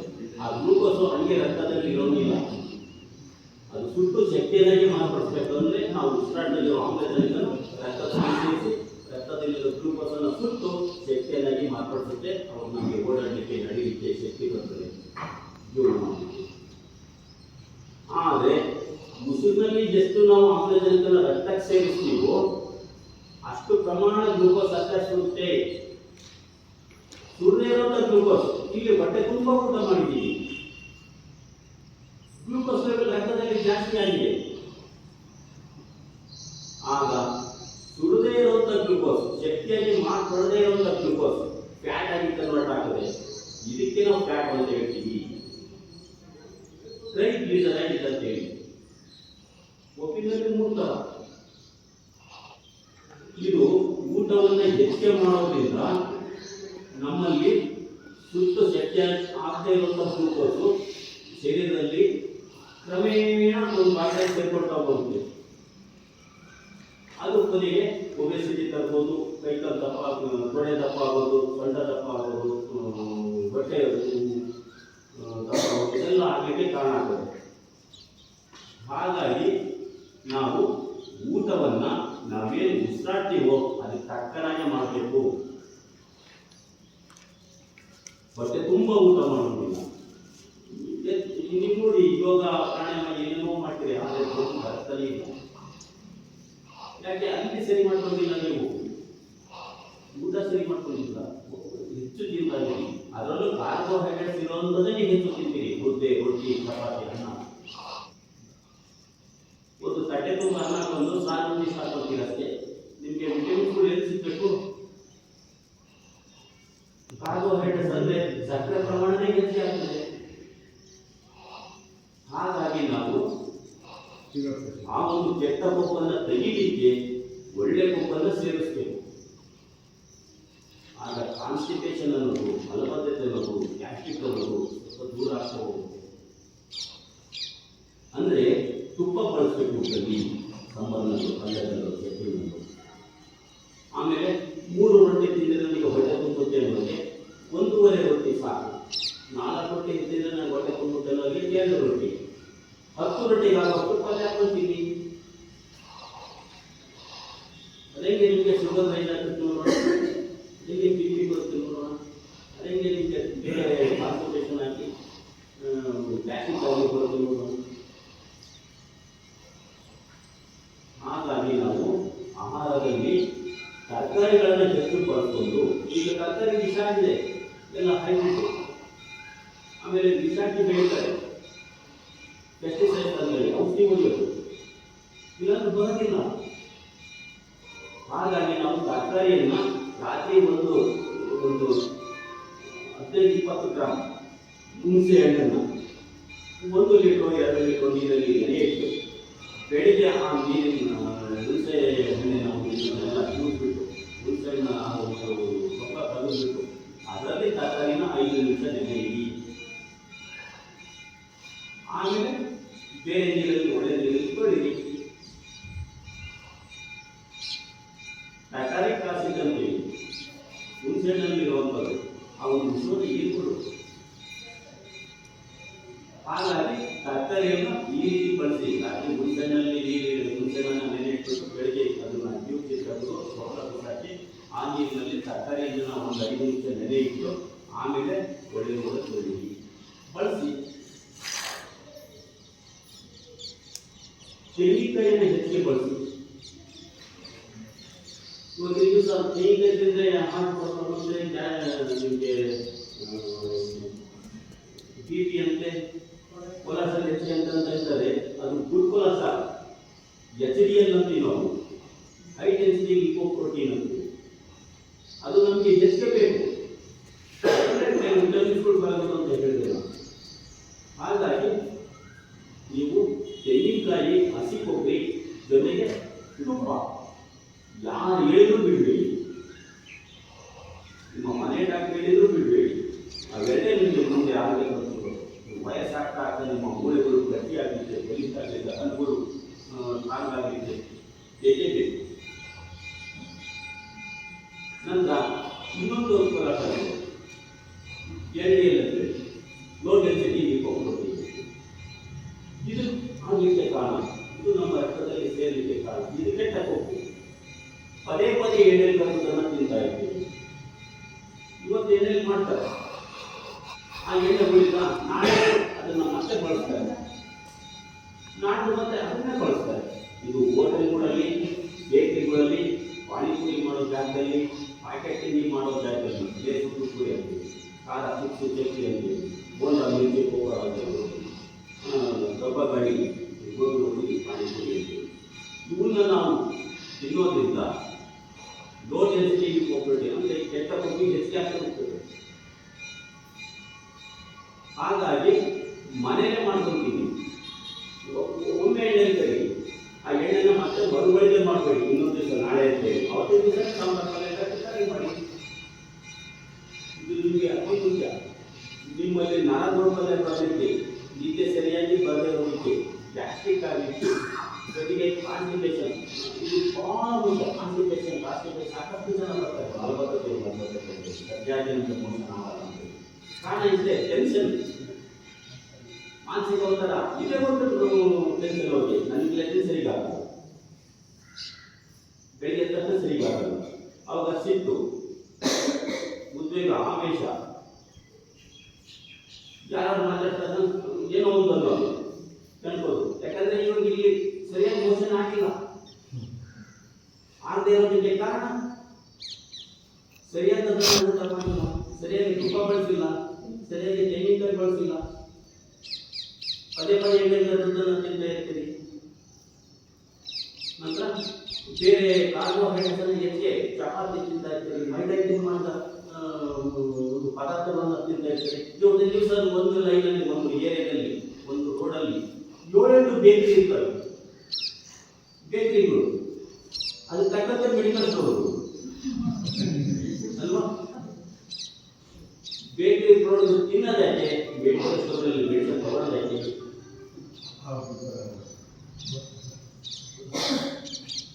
ಕಾರಣ ಇಷ್ಟೇ. ಇವು ಏನಂದ್ರೆ ಬೇಕರಿ ಇರೋ ಪ್ರಾಡಕ್ಟು ವಿಷ, ಸಕ್ಕರೆಯಿಂದ ಮಾಡಿರುವಂಥ ಪದಾರ್ಥಗಳು, ಕೆಟ್ಟ ಒಂದು ಕೊಬ್ಬಿನಲ್ಲಿ ಮಾಡಿರುವಂಥ, ಎಣ್ಣೆಯಲ್ಲಿ ಮಾಡಿರುವಂಥ ಪದಾರ್ಥಗಳು, ಮೈದಾದಿಂದ ಮಾಡಿರುವಂಥ ಪದಾರ್ಥಗಳು, ಇವುಗಳನ್ನ ಮಕ್ಕಳಿಗೆ ಕೊಡಿಸೋದು. ಕೇಕ್ ಅಂತೆ, ಐಸ್ ಕ್ರೀಮ್ ಅಂತೆ, ಬಿಸ್ಕೆಟ್ ಅಂತೆ, ಬ್ರೆಡ್ ಅಂತೆ, ಇವು ತಿಂದರೆ ಮತ್ತೆ ಮುಂದೆ ಅವರಿಗೆ ತೊಂದರೆ, ಮುಂದೆ ಮಲ್ಬದ್ಧ ಆಗೋದೇ ಆಗೋದು. ಮಕ್ಕಳಿಂದಲೇ ನೀವು ಅದನ್ನು ಪಾಡ್ತಾ ಬಂದ್ಬಿಡ್ತೀರಿ. ಚಾಕ್ಲೇಟ್ ಕೊಟ್ಟು ಮಕ್ಕಳು ಸಕ್ಕರೆ ವಿಷ, ಬಿಳಿ ವಿಷ ಸಕ್ಕರೆ. ಇದರಿಂದಲೇ ನಿಮಗೆ ಗ್ಯಾಸ್ಟ್ರಿಕ್, ಇದರಿಂದಲೇ ಕಫ, ಕೆಮ್ಮು, ಶೀತ, ನೆಗಡಿ, ಇದರಿಂದಲೇ ಹಲ್ಲು ಸಡಿಲಾಗೋದು, ಹಲ್ಲು ಹುಡುಕಾಗೋದು, ಇದರಿಂದಲೇ ವೈದ್ಯ ಕೆಲಸ ಬರೋದು. ಹಾಗಾಗಿ ಈ ಒಂದು ಸಕ್ಕರೆಯನ್ನು ಬಿಟ್ಟು ಬೆಲ್ಲವನ್ನು ಬಳಸಿ, ಅದರಲ್ಲೂ ಕೂಡ ಕರಿ ಬೆಲ್ಲ, ಜೋರಿ ಬೆಲ್ಲ, ಕಾಟಿ ಬೆಲ್ಲ, ಬಿಳಿ ಬೆಲ್ಲ ಆಗಬಾರದು. ಅದು ಕೂಡ ಕೆಮಿಕಲ್ ಆಗ್ತದೆ. ಸಕ್ಕರೆಗೆ 8 ಥರದ ಕೆಮಿಕಲ್ ಆಗಿ ಮಾಡೋದು. ಅದರಲ್ಲಿ ಸಲ್ಫರ್ ಅಂತ ಒಂದು ಕೆಮಿಕಲ್ ಇದೆ. ಆ ಸಲ್ಫರು ಬಾಂಬ್ ತಯಾರು ಮಾಡಲಿಕ್ಕೆ ಉಪಯೋಗಿಸ್ತಾರೆ, ಮದ್ದು ತಯಾರು ಮಾಡ್ತಾರೆ, ಪಟಾಕಿ ತಯಾರು ಮಾಡ್ತಾರೆ. ಅಂಥದನ್ನು ಸಕ್ಕರೆಗೂ ಕೂಡ ಹಾಕ್ತಾರೆ. ಅದು ನಮ್ಮ ಶರೀರದಲ್ಲಿ ಹೋದಾಗುತ್ತೆ, ಮೂಳೆಗಳನ್ನು ಟೋಲ್ ಮಾಡುತ್ತೆ, ಸಾಂದ್ರತೆ, ಮೂಳೆ ಒಂದು ಶಕ್ತಿಯನ್ನು ಕಡಿಮೆ ದುರ್ಬಲಗೊಳಿಸುತ್ತೆ. ಜಾರಿ ತಕ್ಷಣ ಫ್ರಾಕ್ಚರ್ ಅಂತೀವಿ, ಕಾಲು ಉಂಟು ಫ್ರಾಕ್ಚರ್ ಆಯಿತು, ಮೂಳೆ ಮುರಿತು, ಇವೆಲ್ಲ ಆಗೋದು ಸಕ್ಕರೆಯಿಂದನೇ. ಡೈಲಿ 2 ಟೈಮ್ ಟೀನೋ ಕಾಫಿನೋ ಕುಡಿತಾ ಇರ್ತೀವಿ, ಬೆಳಿಗ್ಗೆ ಮತ್ತು ಸಾಯಂಕಾಲ. ಅದರಲ್ಲಿ ಒಂದೊಂದು ಸ್ಪೂನ್ ಸಕ್ಕರೆ ಹಾಕಿರ್ತೀವಿ. ಒಂದು ಸ್ಪೂನ್ ಅಂದರೆ 5 ಗ್ರಾಮ್. ಡೈಲಿ ನಿಮಗೆ ಬೆಳಿಗ್ಗೆ ಮತ್ತು ಸಾಯಂಕಾಲ ಟೀನೋ ಕಾಫಿನೋ ಇಲ್ಲ ಹಾಲು ಯಾಕೆ ಸಕ್ಕರೆ ಕೈ ಕುಡಿಯೋದ್ರಿಂದ ನಿಮಗೆ 10 ಗ್ರಾಮ್ ಸಕ್ಕರೆ ಪ್ರತಿನಿತ್ಯ ಹೋಗ್ತಾ ಇರುತ್ತೆ. ಅದೆಲ್ಲ ನಿಮಗೆ ಕೆಟ್ಟದನ್ನು ಮಾಡುತ್ತದೆ. ಮೈಗೆ ಕೆಟ್ಟ ತರಿಸೋದೇ ಸಕ್ಕರೆ, ಹಲ್ಲನ್ನು ಉಂಟು ಮಾಡೋದೇ ಸಕ್ಕರೆ, ನಂತರ ಮೂಳೆಗಳನ್ನು ಟೋಲ್ಡ್ ಮಾಡೋದೇ ಸಕ್ಕರೆ. ಹಾಗಾಗಿ ಸಕ್ಕರೆ ಬಿಟ್ಟು ಬೆಲ್ಲ ಬನ್ನಿ, ಗ್ಯಾಸ್ಟ್ರಿಕ್ ಕೂಡ ಸರಿ ಆಗ್ತದೆ. ಅತಿಯಾಗಿ ಟೀ ಕಾಫಿ ಕುಡಿಯೋದು ಇದು ಕೂಡ ಒಂದು ಕೆಟ್ಟ ಅಭ್ಯಾಸ. ಟೀ ಕಾಫಿ ಬೇಡ ಅನ್ನಲ್ಲ, ಆದರೆ ಕಡಿಮೆ ಪ್ರಮಾಣದಲ್ಲಿ 2 ಸರಿ, ಬೆಳಿಗ್ಗೆ ಒಮ್ಮೆ, ಸಾಯಂಕಾಲ ಒಮ್ಮೆ. ಆ ಟೀಗಾದರೆ ಹಸಿ ಶುಂಠಿ, ಯಾಲಕ್ಕಿಯನ್ನು ಹಾಕಲೇಬೇಕು. ಹಂಗೆ ಕಾಫಿ ಇದರಲ್ಲೂ ಕೂಡ ಶುಂಠಿ ಹಾಕಿ, ಹಸಿ ಶುಂಠಿ ಹಾಕಿ ಹೆಚ್ಚಿನ ಪ್ರಮಾಣದಲ್ಲಿ ಕುಡಿಬಾರ್ದು. ಗ್ಯಾಸ್ಟ್ರಿಕ್ ಆಗ್ತದೆ. ಆಮೇಲೆ ಹೊಟ್ಟೆ ಗುಂಡು ಅಂತೀವಿ, ಹೊಟ್ಟೆ ಭಾಗದಲ್ಲಿ ಅಲ್ಸರ್ ಆಗೋದು, ಅದು ಕೂಡ ಆಗ್ತದೆ. ಹಾಗಾಗಿ ಟೀ ಕಾಫಿ ಕುಡಿಬೋದು, ಕಡಿಮೆ ಪ್ರಮಾಣದಲ್ಲಿ ಬೆಲ್ಲ ಹಾಕ್ಬೋದು. ಮಾಡುವುದಾ? ಬೇಡ. ಕಾಫಿ ಬೇಡ, ಏನು ಮಾಡಿದ್ರು ಬಿಡೋಕ್ಕಾಗಲ್ಲ ಅಂದರೆ ಬಿಡೋದು, ಕಷಾಯ ಕುಡಿಬೋದು, ಇನ್ನೂ ಒಳ್ಳೆಯದು ಕಷಾಯ. ಒಂದು ತುಳಸಿ ಕಷಾಯ, ಕಫಕ್ಕೆ ಶೀತ, ನೆಗಡಿಗೆ, ಶುಗರ್ ಇತ್ತ, ಬಿ.ಪಿ ಇತ್ತ, ಪಿಲ್ಪತ್ರೆ ಕಷಾಯ ಕುಡಿ. ನರರೋಗಗಳು ಇತ್ತ, ಕೈ ಕಾಲುಗಳು ಸೆಳ್ತಾ ಇತ್ತ, ಗಂಜೆ ಕಷಾಯ, ಮೈಗೆ ಕೆತ್ತ ಇತ್ತ, ದೊಡ್ಡಪತ್ರೆ ಕಷಾಯ, ಜ್ವರ ಇತ್ತ, ಬೇವು ಕಷಾಯ, ಅಮೃತಬಳ್ಳಿ ಕಷಾಯ, ನೋವುಗಳಿಗೆ, ಮೈಗೆ ನೋವು, ಮಂಡಿ ನೋವು, ಈ ಥರದಲ್ಲಿ ಅಮೃತಬಳ್ಳಿಲಿ ಎಲೆಗಿಂತ ಕಾಂಡ ಒಳ್ಳೆಯದು. ನಮ್ಮ ಒಂದು ಕಿರುಬರಗಳು ಗಾತ್ರದ ಕಾಂಡ ನಡೆಯುತ್ತೆ. 1 ಲೋಟಕ್ಕೆ 2 ಇಂಚು ಜಜ್ಜದಲ್ಲಿ ಹಾಕಿದ್ದು ಕಷಾಯ ಮಾಡ್ಕೊಂಡು ಕುಡಿಬೋದು. ಎಲೆಗಿಂತ ಅದರ ಒಂದು ಬಳ್ಳಿ ಒಳ್ಳೆಯದು. ಬೆಳಿಗ್ಗೆ ತಕ್ಷಣ ಒಂದು ಬೆಳ್ಳುಳ್ಳಿನ ಚೆಂದು ತಿನ್ನಿ, ಖಾಲಿ ಹೊಟ್ಟೆಗೆ ರಕ್ತ ತೇಲು ಆಗ್ತದೆ. ಅದಕ್ಕೆ ಯಾಕೆ ನೀವು ಟ್ಯಾಬ್ಲೆಟ್ ತಗೊಳ್ಳೋದು, ಅದು ಒಂದು ಟ್ಯಾಬ್ಲೆಟ್ ತಗೊಳ್ಳೋದು, BP ಟ್ಯಾಬ್ಲೆಟ್ ತಗೊಳ್ಳೋದು, ಇದೆಲ್ಲ ಯಾಕೆ ಮಾಡ್ತೀವಿ? ಬೆಳ್ಳುಳ್ಳಿ ಬೆಳಿಗ್ಗೆ ಸಣ್ಣದಾದ್ರೆ 2 ಹೆಸರು, ದೊಡ್ಡದಾದ್ರೆ 1 ಹೆಸರು. ಅದ್ರ ಜೊತೆ ಕರಿಬೇವು, ಕರಿಬೇವು ನಿಮಗೆ ಮೂಳೆಗಳನ್ನು ಗಟ್ಟಿ ಮಾಡುತ್ತೆ, ಕ್ಯಾಲ್ಸಿಯಂ ಚೆನ್ನಾಗಿರ್ತದೆ, ಅದರಲ್ಲಿ ಐರನ್ ಕಂಟೆಂಟ್ ಚೆನ್ನಾಗಿರುತ್ತೆ. ಡೈಲಿ 1 ಹೆಸರು, ಅದರಲ್ಲಿ ಅಲ್ಲಿ 10-15 ಎಲೆ ಇರ್ತವೆ, ಅವನ್ನ ತಿನ್ನಿ ಜೇನುದು ಚೆನ್ನಾಗಿ. ಸರ್, ಕಷಾಯನ ಯಾವ ಪ್ರಮಾಣದಲ್ಲಿ ಸೇವನೆ ಮಾಡಬೇಕು? ಕಷಾಯಗಳು ಯಾವ ಪ್ರಮಾಣದಲ್ಲಿ ಸೇವನೆ ಮಾಡಬೇಕು? ಎಷ್ಟು ಪ್ರಮಾಣದಲ್ಲಿ 50 ml ಎಷ್ಟು ದಿವಸಕ್ಕೆ ಸತಿ ಸೇವನೆ ಮಾಡಬೇಕು? ಡೈಲಿ ಮಾಡ್ಬೋದು. ಹೀಟ್ ಆಗ್ತದೆ ಅಂತ ನೀವು ತಗೊಂಡ್ಬರ್ತಾರೆ, ಏನು ತೊಂದರೆ ಇಲ್ಲ. ಯಾಕಂದ್ರೆ ನಾವು ಬೇರೆ ಸೌತೆಕಾಯಿ ಆಗಲಿ ದಾಳಿಂಬೆ ಆಗಲಿ ತಿಂತಾ ಇರ್ತೀವಿ, ಹಾಗಾಗಿ ಅದನ್ನು ಸರಿ ಮಾಡ್ಬೋದು. ಈಗ ನೋಡಿ, ನಾನು ಮುಖ್ಯ ಒಂದು ಹಂತಕ್ಕೆ ಬರ್ತೀನಿ.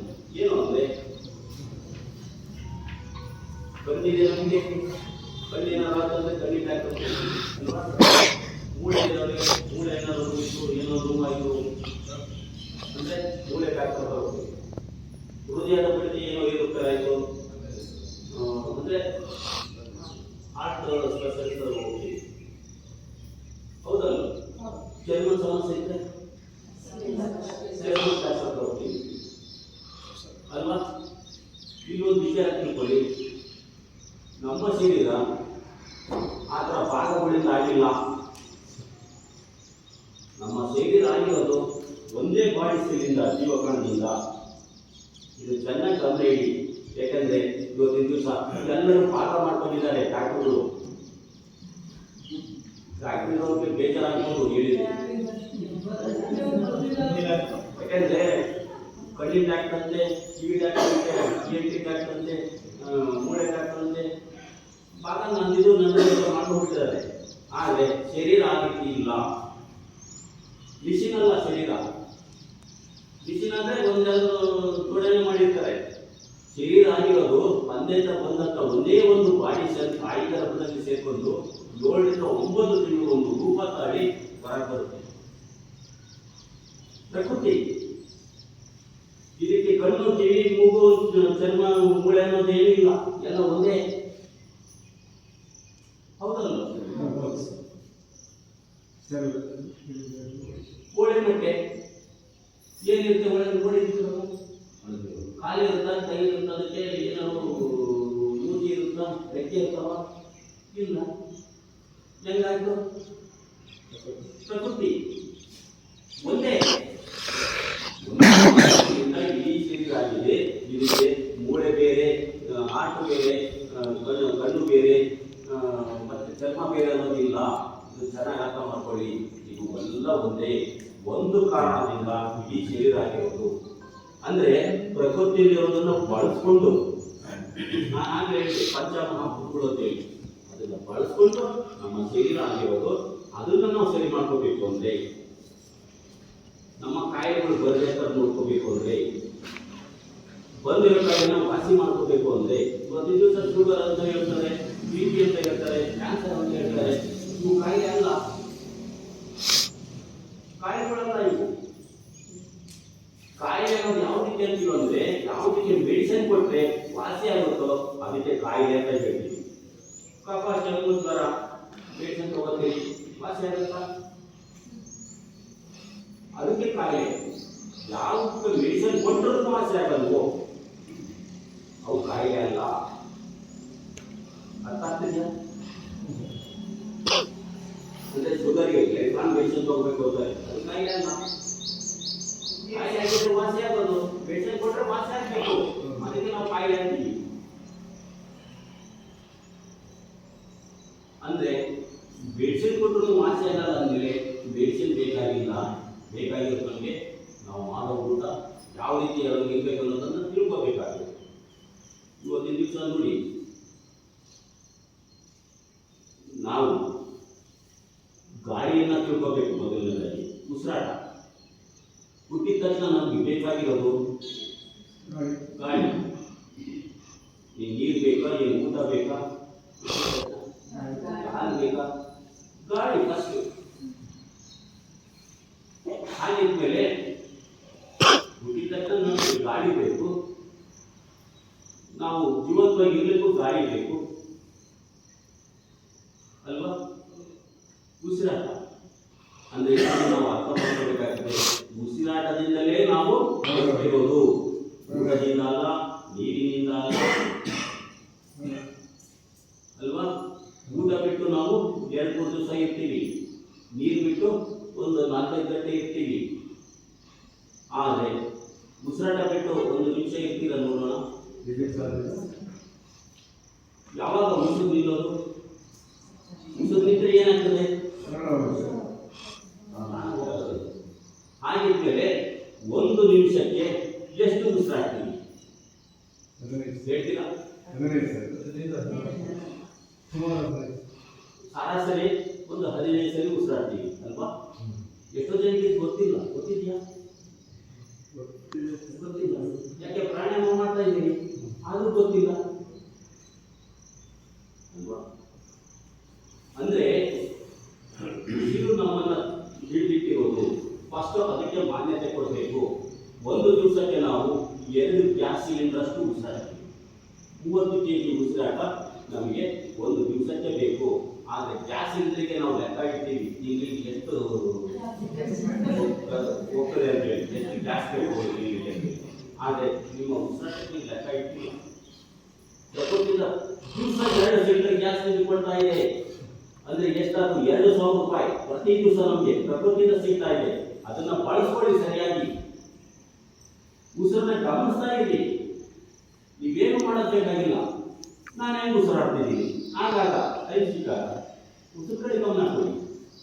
ಆಗ ಎಷ್ಟೋ ಕಾಯಿಲೆಗಳು ನಿಮಗೆ ವಾಸಿ ಆಗ್ತವೆ, ರಕ್ತ ಶುದ್ಧಿ ಆಗ್ತದೆ, ಜೊತೆಗೆ ಶ್ವಾಸಕೋಶದ ತೊಂದರೆಗಳು ಬರೋದಿಲ್ಲ, ಒಬೆಸಿಟಿ ಬರೋದಿಲ್ಲ, ಕಾನ್ಸ್ಟಿಪೇಷನ್ ಇರೋದಿಲ್ಲ. ಉಸಿರನ್ನ ಗಮನಿಸಿದ್ರೆ ಸಾಕು, ನಮಗೆ ಸಾಕಷ್ಟು ಕಾಯಿಲೆ ವಾಸಿ ಆಗ್ತದೆ. ನರದೌರ್ಬಲ್ಯ ಬರೋದಿಲ್ಲ, ನಿದ್ರೆಹೀನತೆ ಇರೋದಿಲ್ಲ. ಇದನ್ನು ನಾವು ಯಾಕೆ ಮಾಡ್ತಾ ಇಲ್ಲ? ಪ್ರಾಣಾಯಾಮ ಏನು ಮಾಡಿರ್ತೀವಿ ಒಂದು 10-15 ನಿಮಿಷ ಲಾಸ್ಟಿಗೆ, ಯೋಗ ಎಲ್ಲ ಆಗ್ತೀವಿ. ಆದರೆ ಇಡೀ ದಿವಸ ಬೇರೆ ಬೇರೆ ನಟ್ಟಲ್ಲಿ ಉಸಿರನ್ನ ಗಮನಿಸಿ. ಅವರು ಉಸಿರು ನಿಧಾನ ಆಗ್ತದೆ. ನಮಗೆ ಭಗವಂತ ಎಲ್ಲ ಕೊಟ್ಟಿದ್ದಾನೆ, ಆದರೆ ಅದನ್ನು ಬಳಸ್ಕೊಳ್ಳೋದು ನಮಗೆ ಗೊತ್ತಾಗ್ತಾ ಇಲ್ಲ. ದೇವಸ್ಥಾನಕ್ಕೆ ಹೋದ್ರೆ ಏನ್ ಮಾಡ್ತೀರಿ ನೀವು? ದೇವ್ರ ಮುಂದೆ ಕೈ ಮುಗಿದು ಏನ್ ಕೇಳ್ಕೊತೀರಿ? ಆರೋಗ್ಯ, ಆಯುಷ್ಯ, ಐಶ್ವರ್ಯ ಕೊಡಪ್ಪ ಅಂತೇಳಿ ಕೊಟ್ಟಿಲ್ವಾ ಅವನು ನಿಮಗೆ? ಕೇಳ್ಕೊಳ್ಳೋದೇನಿದೆ? ನಿಮ್ಮ ಆರೋಗ್ಯ ಯಾವುದಲ್ಲಿದೆ? ಮಾಡೋ ಊಟದಲ್ಲಿದೆ. ಕೊಟ್ಟಿದ್ದಾನಲ್ಲ, ಸರಿ ಮಾಡ್ಕೊಳ್ಳಿ, ಆರೋಗ್ಯ ಕಾಪಾಡ್ಕೊಳ್ಳಿ. ನಿಮ್ಮ ಆಯುಷ್ಯ ಯಾವುದಲ್ಲಿದೆ? ಉಸಿರಾಟ ಗಾಳಿ ಇದೆ ಅಲ್ಲ, ಸರಿಯಾಗಿ ಉಸಿರಾಡಿ. 15 ಉಸಿರಾಟ ಮಾಡೋದನ್ನ 10 ಉಸಿರಾಟದಲ್ಲಿ ನಿಮ್ಮ ಆಯುಷ್ಯ ಇರುತ್ತೆ. ಕೊಟ್ಟಿದ್ದಾನಲ್ಲ. ಐಶ್ವರ್ಯ ನೀವು ಮಾಡೋ ಕೆಲಸದಲ್ಲಿದೆ. ಪ್ರಾಮಾಣಿಕವಾಗಿ ಕೆಲಸ ಮಾಡಿ, ತಾನಾಗ ಐಶ್ವರ್ಯ ಬರುತ್ತೆ. ಕೇಳ್ಕೊಳ್ಳೋದೇನಿದೆ? ಒಟ್ಟಿದ್ರು ಕೂಡ ಮತ್ತೆ ಕೇಳಿದ್ರೆ ದೇವ್ರಿಗೆ ಸಿಟ್ಟು ಬರಲ್ವಾ?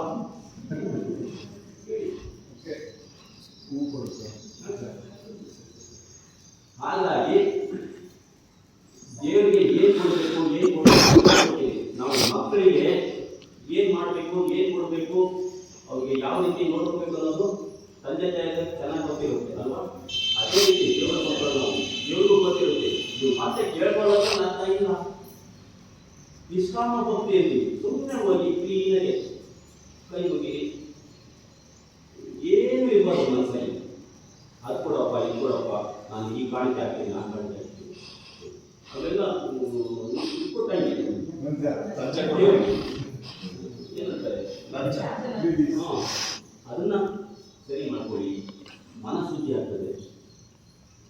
ಎಲ್ಲ ಕೊಟ್ಟು ಮತ್ತೆ ಕೇಳೋದು ತಪ್ಪು. ನನಗೆ ಎಲ್ಲ ಕೊಟ್ಟಿದ್ಯಪ್ಪ, ಧನ್ಯವಾದಗಳು, ಇಷ್ಟೇ. ಬಳಸ್ಕೊಳ್ಳೋದು ನನಗೆ ಗೊತ್ತಿಲ್ಲ. ಹಾಗಾಗಿ ನಮ್ಮ ಆರೋಗ್ಯವನ್ನು ನಾವು ಸರಿಯಾಗಿ ನೋಡ್ಕೋಬೇಕು ಅಂದ್ರೆ ಮೊದಲನೇದಾಗಿ ನಾವು ಉಸಿರಾಟವನ್ನು ಗಮನಿಸಬೇಕು. ಅದು ವಾಯು ತತ್ವ, ಪ್ರಕೃತಿ ಸಿಗುವಂಥದ್ದು. ಇಡೀ ನಮ್ಮ ಶರೀರ ಒಂದೇ ಅಂತ ಹೇಳಿದೆ. ಕಣ್ಣು, ಕಿವಿ, ಮೂಗು ಮತ್ತೆ ಚರ್ಮ, ಮೂಳೆ ಎಲ್ಲ ಒಂದರಿಂದನೇ ಆಗಿರೋದು. ಇದು ನಂಬ್ತೀರಾ? ಹೇಳಿ. ಕಣ್ಣಿಂದ ಕಣ್ಣಿಂದ ಕಟ್ಕೋಬಹುದು, ಹಾಗೆ ಹೇಳ್ತಲ್ಲ. ಎಲ್ಲ ಒಂದೇ, ಕಣ್ಣು ಅಲ್ಲೇ, ಎಲ್ಲದೂ ಇಂಪಾರ್ಟೆಂಟೇ. ಹೃದಯ ಒಂದೇ ಅಲ್ಲ ಪ್ರಾಮುಖ್ಯ. ಕಣ್ಣು ಹೋದ್ರೆ ಕಣ್ಣು ಅತಿ ಮುಖ್ಯ ಅಂತೀವಿ. ಕಾಲಿಂದ ಕಾಲು ಅತಿ ಮುಖ್ಯ ಮೂಳೆ ಅಂತೀವಿ. ಜನ್ಮದೇವರ ಆಯ್ತಂದ್ರೆ ಎಷ್ಟು ಕಷ್ಟಪ್ಪ ಇದು ಬಹಳ ಅಂದ್ರೆ ಶರೀರಕ್ಕೆ ಯಾವುದು ಕಡಿಮೆ ಇಲ್ಲ, ಎಲ್ಲರೂ ಇಂಪಾರ್ಟೆಂಟೇ. ಹಾಗಾಗಿ ನಾವು ಶರೀರವನ್ನು ಸರಿಯಾಗಿ ನೋಡ್ಕೋಬೇಕು ಅಂದರೆ ಮೊದಲನೇದಾಗಿ ಸರಿಯಾದ ಪ್ರಮಾಣದಲ್ಲಿ ಸರಿಯಾದ ಗಾಳಿಯನ್ನು ಬಳಸಿ ಜೋಡಿಸಿ. ಸಾಕಷ್ಟು ಕೊಟ್ಟಿದ್ದಾನೆ ಪ್ರಕೃತಿ ಮುಖಾಂತರ, ನಿಮಗೆ ಬಳಸ್ಕೊಳ್ಳಿ, ಇರೋ ಕಾಯಿಲೆ ಸರಿ ಮಾಡ್ಕೊಳ್ಳಿ. ಎರಡನೇದು ಸೂರ್ಯನ ಶಾಖ, ಅಗ್ನಿ ತತ್ವ. ಬೆಳಿಗ್ಗೆ ಹೋಗೋದೇ ಇಲ್ಲ, ಸಾಕಷ್ಟು ಜನ ಛತ್ರಿ ಹಿಡ್ಕೊಂಡು ಹೋಗ್ತೀರಿ ಬಿಸಿಲಿಗೆ, ಏನಾಗ್ತದೆ ಚರ್ಮ ಹಂಗಾಗಿ ಕ್ಯಾನ್ಸರ್ ತೋರಿಸ್ಕೊಳ್ತೀವಿ. ಸಾಕಷ್ಟು ಹೆಣ್ಮಕ್ಳಿಗೆ ಕ್ಯಾನ್ಸರ್ ಬರ್ತಾ ಇದೆ, ಕಾರಣ ಸೂರ್ಯನ ಸರಿಯಾಗಿ ಬೆಳೆಸ್ಕೊಳ್ತಾ ಇದೆ. ಯಾಕಂದ್ರೆ ಸೂರ್ಯನ ಬಿಸಿಲಲ್ಲಿ, ಸೂರ್ಯನ ಕಿರಣದಲ್ಲಿ D2 ಮತ್ತೆ D3 ಕ್ಯಾಲ್ಸಿಫೆರಾಲ್ ಮತ್ತೆ ಕೊಲೆಕ್ಯಾಲ್ಸಿಫೆರಾಲ್ ಅಂತೇಳಿ ಎರಡು ತರಹದ ಪದಾರ್ಥ ಇದೆ. ಅದು ನಿಮ್ಮ ಶರೀರಕ್ಕೆ ತಾಗಿದಾಗ ವಿಟಮಿನ್ ಡಿ ಆಗಿ ಪರಿಣಮಿಸುತ್ತೆ. ಇವತ್ತಿನ ದಿವಸ ವಿಟಮಿನ್ ಡಿ ಟ್ಯಾಬ್ಲೆಟ್ಸ್ ತಗೊಳ್ಳಿ, ನಿಮಗೆ ಮೂಳೆ ಸರಿ ಇಲ್ಲ ತಗೊಳ್ಳಿ, ವಿಟಮಿನ್ ಡಿ ಕಡಿಮೆ ಇದೆ, ವಿಟಮಿನ್ ಕಡಿಮೆ ಇದೆ ಅಂತ ಹೇಳ್ಕೊಡ್ತಾರೆ. ಅದು ತಗೊಳ್ಳೋದ್ರಿಂದ ನಿಮಗೆ ಗಾಢಾಕಾರದಲ್ಲಿ ಸ್ಟೋನ್ ಆಗ್ತದೆ, ಕಿಡ್ನಿ ಕಲ್ಲು ಆಗ್ತದೆ, ರಕ್ತ ಗಟ್ಟಿ ಆಗ್ತದೆ, ಕ್ಯಾಲ್ಸಿಯಂ ಟ್ಯಾಬ್ಲೆಟ್ ತಗೊಳ್ಳೋದ್ರಿಂದ ಆಗ್ತದೆ. ಹಾಗಾಗಿ ನಾವು ನಮ್ಮ ಈ ಒಂದು ಸೂರ್ಯನ ಶಾಖವನ್ನು ನಮ್ಮ ಶರೀರಕ್ಕೆ ಕಡಿಮೆ ಅಂದ್ರೂ ಅರ್ಧ ಗಂಟೆನಾದರೂ ಬೀಳ್ಸ್ಕೋಬೇಕು. ಕಣ್ಣು ಶಾಖ ಆಗ್ತವೆ, ಮೂಳೆ ಗಟ್ಟಿ ಆಗ್ತವೆ. ಯಾಕಂದ್ರೆ ಸೂರ್ಯನ ಶಾಖದಲ್ಲಿ ವಿಟಮಿನ್ ಡಿ ಕೆಲಸ ಮಾಡುತ್ತೆ ಅಂದ್ರೆ ನಿಮ್ಮ ಒಂದು ಊಟದಲ್ಲಿ ಏನು ಆಹಾರ ಸೇವಿಸಿರ್ತದೋ ಅದರಲ್ಲಿರೋ ರಂಜಕನ ಎಳ್ಬಿಟ್ಟು ಮೂಳೆ ಸೇರಿಸುತ್ತೆ. ಟ್ಯಾಬ್ಲೆಟ್ ಮುಖಾಂತರ ತಗೊಳ್ಳೋದಲ್ಲ, ಪ್ರಕೃತಿ ಮುಖಾಂತರ ತಗೊಳ್ಳಿ, ಸೂರ್ಯನ ಶಾಖದಿಂದ ತಗೊಳ್ಳಿ. ಬಿಸಿಲಲ್ಲಿ ಓಡಾಡಿ ಒಂದು ಅರ್ಧ ಗಂಟೆ. ಇದು ಎರಡನೇದು ಅಗ್ನಿ ತತ್ವಕ್ಕೆ ಸಂಬಂಧಪಟ್ಟಿದ್ದು. ಈ ಇಂಡಿಯಾದಲ್ಲಿ ಭಾರತದಲ್ಲಿ ಎಲ್ಲ ಸಮಯನೂ ಇದು ತೊಂದರೆ ಇಲ್ಲ. ಬೇಸಿಗೆ ಕಾಲದಲ್ಲಿ ಮಾತ್ರ ಮಧ್ಯಾಹ್ನ 12 ಗಂಟೆ ಮೇಲೆ 3 ಗಂಟೆ ಒಳಗೆ ಓಡಾಡಬಾರ್ದು. ಇನ್ನು ಬಾಕಿ ಎಲ್ಲ ಟೈಮಲ್ಲೂ ಓಡಾಡ್ಬೋದು. ಅದಕ್ಕೆ ಫಾರಿನರ್ಗೆಲ್ಲ ಇಂಡಿಯಾಕ್ಕೆ ಬರ್ತಾರೆ, ಇದನ್ನ ಶಾಖನ ಬೀಳ್ಸ್ಕೊಳಕ್ ಬರ್ತಾರೆ ಅವರು ಫಾರಿನರ್ಸ್. ಅದ್ಭುತವಾದ ಒಂದು ಶಕ್ತಿ ಹೊಂದಿದೆ ಇಂಡಿಯಾದಲ್ಲಿರೋ ಒಂದು ಸೂರ್ಯನ ಶಾಖ. ಇದನ್ನು ಭೂಮಿ ಆ ಥರ ಇದೆ ಭಾರತದ್ದು.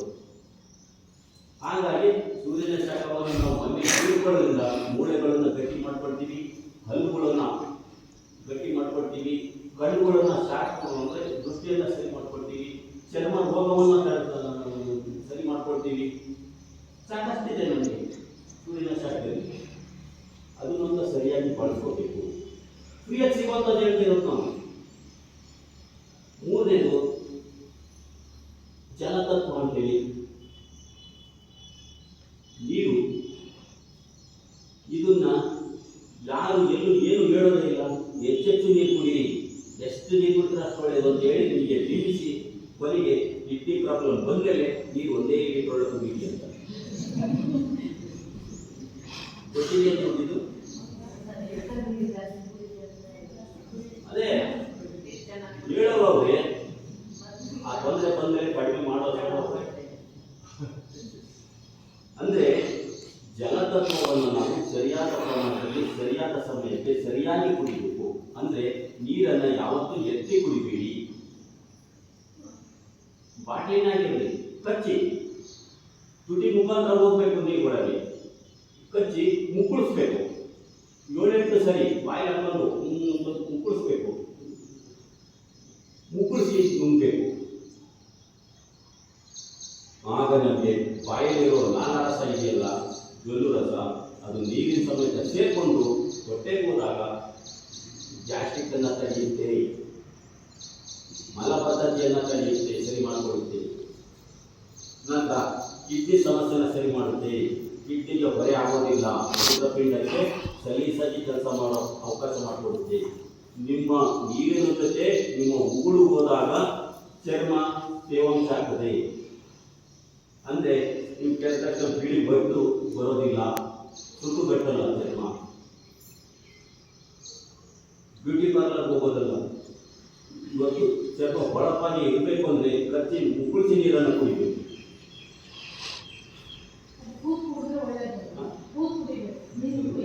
ಕುಕ್ಕರ್ ಕುಡಿಬೋದು. ಕುಕ್ಕರ್ ಕುಡಿದ್ರೆ ಏನಾಗ್ತದೆ, ಕಾಂಕಸ್ ಆಗಿರುತ್ತೆ ನಮ್ಮ ಶರೀರ.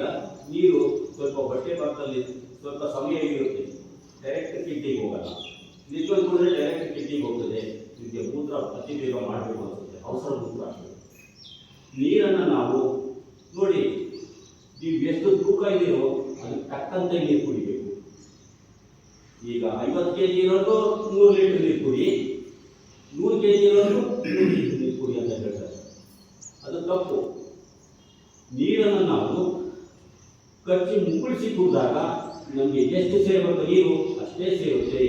ಎತ್ತಿ ಕುಡಿದ್ರೆ 1 ಲೋಟ ಪೂರ್ತಿ ಹೋಗ್ತದೆ. ಅದನ್ನು ನಾವು ಕಚ್ಚಿ ಮುಕ್ಕಳಿಸಿ ಕುಡಿದ್ರೆ 1 ಗುಟುಕು ಸಾಕು. 1 ಗುಟುಕು ನೀರು 1 ಲೋಟ ಕುಡಿದಷ್ಟು ತೃಪ್ತಿಯನ್ನು ತರುತ್ತೆ. ಹಾಗಾಗಿ ನೀರನ್ನು ನಾವು ಲಿಮಿಟ್ ಇರಬೇಕು. ನೀರಿನಲ್ಲೂ ಕೂಡ ಅತಿ ಆಗಬಾರ್ದು. ಅಂದರೆ 1 kgಗೆ 1 kg ತೂಕಕ್ಕೆ 30 ml ನೀರನ್ನು ಕುಡಿಬೇಕು. 30 ml ನೀರು ಇಷ್ಟೇ ಕುಡಿದೆ ಅಂತ ಎಲ್ಲೂ ಹೇಳಿಲ್ಲ. ಆದರೆ ಮೆಡಿಕಲ್ ಫೀಲ್ಡಲ್ಲಿ ಹೆಚ್ಚೆಚ್ಚು ನೀರು ಕುಡಿದೆ ಅಂತ ನಿಮಗೆ ಹೇಳಿ ಮುಂದೆ ಅವಸರ ಮೂತ್ರ ಆಗೋದು, ಯೂರಿನ್ ಬ್ಲಾಡರ್ ಎಲ್ಲ ಶುರು ಆಗೋದು, ಜೊತೆಗೆ ಒಳಚರ್ಮ ಬೆಳೆಯೋದು, ಬ್ಲಾಡರ್ ಕ್ಯಾನ್ಸರ್ ಅನ್ನೋದು ಇವೆಲ್ಲ ಆಗ್ತವೆ. ಹಾಗಾಗಿ ನಾವು ನೀರನ್ನು 1 kg ತೂಕಕ್ಕೆ 30 ml, ಅಂದರೆ 50 kg ತೂಕ ಇದೆ, 50 into 30 1500 ml, ಅಂದರೆ 1.5 ಲೀಟರ್. ಹೆಚ್ಚಿಗೆ ಅಂದರೆ 1.4 ಲೀಟರ್ ಹೆಚ್ಚಿಗೆ ಕುಡಿಬಹುದು. 50 kg ತೂಕ ಇರೋದು 1.3 ಲೀಟರ್ ಕುಡಿಬಹುದು. 1.5 ಇಲ್ಲ 1.3 ಅಂತ 3 ಲೀಟರ್ ನೀರು ಕುಡಿದು ಅಂದರೆ ತೊಂದರೆ ಅಲ್ವಾ? ಓವರ್ ಲೋಡ್ ಆಗಿ ನಿಮ್ಮ ಕಿಡ್ನಿಗೆ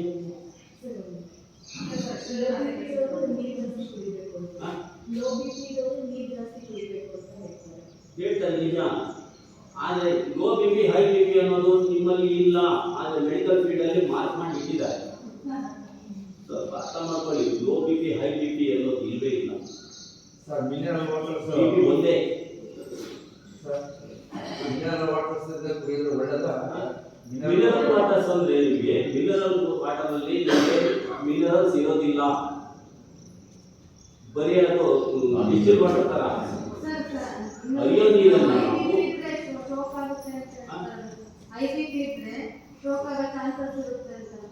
ಮಾನಸಿಕವಾಗಿ ಹೈ ಬಿ ಪಿ ಇದೆ ನನಗೆ, ಅಯ್ಯೋ ಬಿ ಪಿ ಏರ್ಬಿಟ್ಟು ಅಂತ ಗಡಿ ಬಿಡಿ ಮಾಡ್ಕೊಂತೀರಲ್ಲ, ಆಗುತ್ತೆ ನಿಜ. ಅಂದ್ರೆ ಕಾರಣಗಳು ಬಹಳ ಇರ್ತವೆ. ಅದೊಂದೇ ಅಲ್ಲ, ಬಿ ಪಿ ಒಂದೇ ಅಲ್ಲ, ಅದು ಉಪ್ಪನ್ನ ಹೆಚ್ಚಿಗೆ ಬಳಸ್ತಾ ಇರ್ತಾರೆ. ಸೋಡಿಯಂ ಪ್ರಮಾಣ ಹೆಚ್ಚಿಗೆ ಆದಾಗ ಬ್ರೈನ್ ಅಲ್ಲಿ ನಿಮಗೆ ಮೆಮೊರಿ ಅಂತೀವಿ.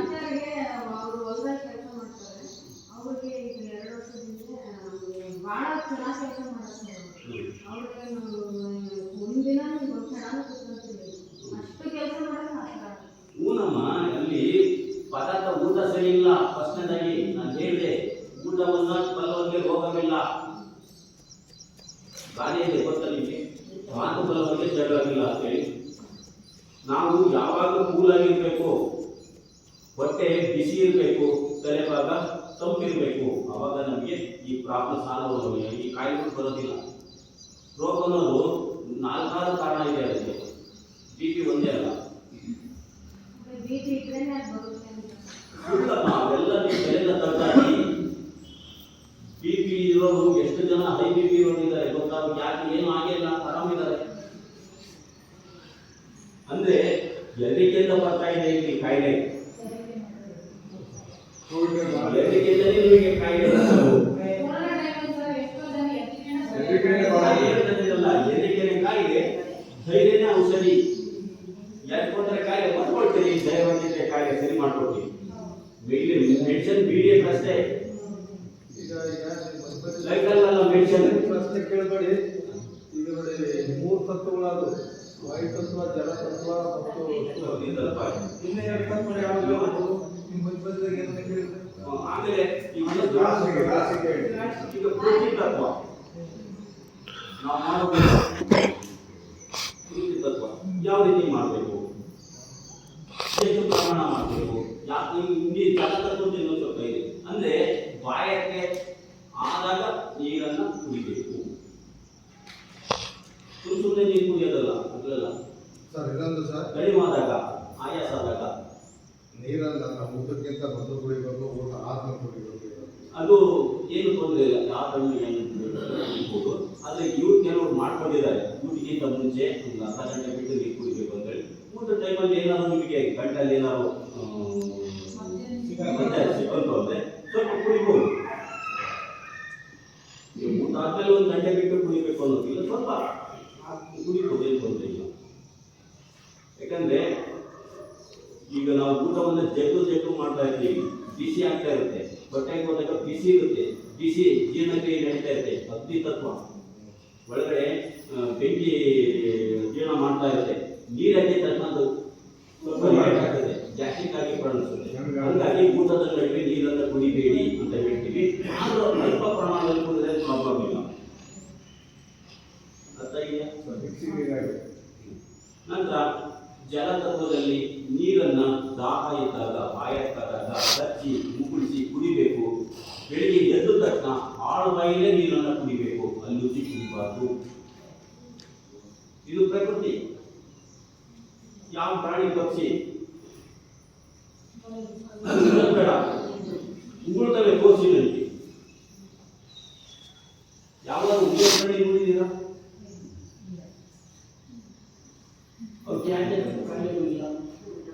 ಏನೇನೋ ಬೇಯ್ತವೆ, ತಿಂತವೆ, ಬ್ಯಾಕ್ಟೀರಿಯಾ ಕುಡಿದಿರಲ್ವ ಅಲ್ಲಿ, ಹುಳುಗಳು ಇರಲ್ವಾ, ಆದ್ರೂ ಏನಾಗಲ್ಲ. ಅಂದ್ರೆ ಅವು ಬಾಯಿಲಕೊಂಡು ರಾ ಫುಡ್ ಅದು ಆಗತಾನೆ ಸಿಗುವಂಥದ್ದು. ಅದನ್ನ ಜಗ್ಗು ಮೇಲ್ಕಾಕಿ ನುಂಗ್ತವೆ. ಅಂದ್ರೆ ನಮ್ಮ ಲಾಲಾರಸನ ಬಳಸ್ಕೊಂಡು ನುಂಗೋದ್ರಿಂದ ಆ ಪ್ರಾಣಿಗಳು ಏನೂ ಆಗಲ್ಲ. ನಾವು ಇವತ್ತಿನ ದಿವಸ ರೆಡಿಮೇಡ್ ಫುಡ್ ಬೇಯಿಸಿದ್ದನ್ನ ಸಂಸ್ಕರಿಸಿ ಫ್ರಿಜ್ಜಲ್ಲಿಟ್ಟು ತಿಂತೀವಿ ಅಲ್ವಾ? ಅಂದ್ರೆ ಇಲ್ಲಿ ಏನಾಗ್ತದೆ ಅಂದ್ರೆ ನಮ್ಮ ಊಟ ವಿಷಾಗೀಕರಣ ಆಗ್ತದೆ. ಹಾಗಾಗಿ ಊಟವನ್ನು ನಾವು ಅವಸರವಾಗಿ ಮಾಡಬಾರ್ದು. ವೃತ್ತಿ ತತ್ವಕ್ಕೆ ಸಂಬಂಧಪಟ್ಟಿರೋದು ನಿಧಾನಕ್ಕೆ ಜಗ್ಗು ಮುಕ್ಕುಳಿಸಿ ನೀರನ್ನು ಊಟವನ್ನು ನುಂಗಬೇಕು.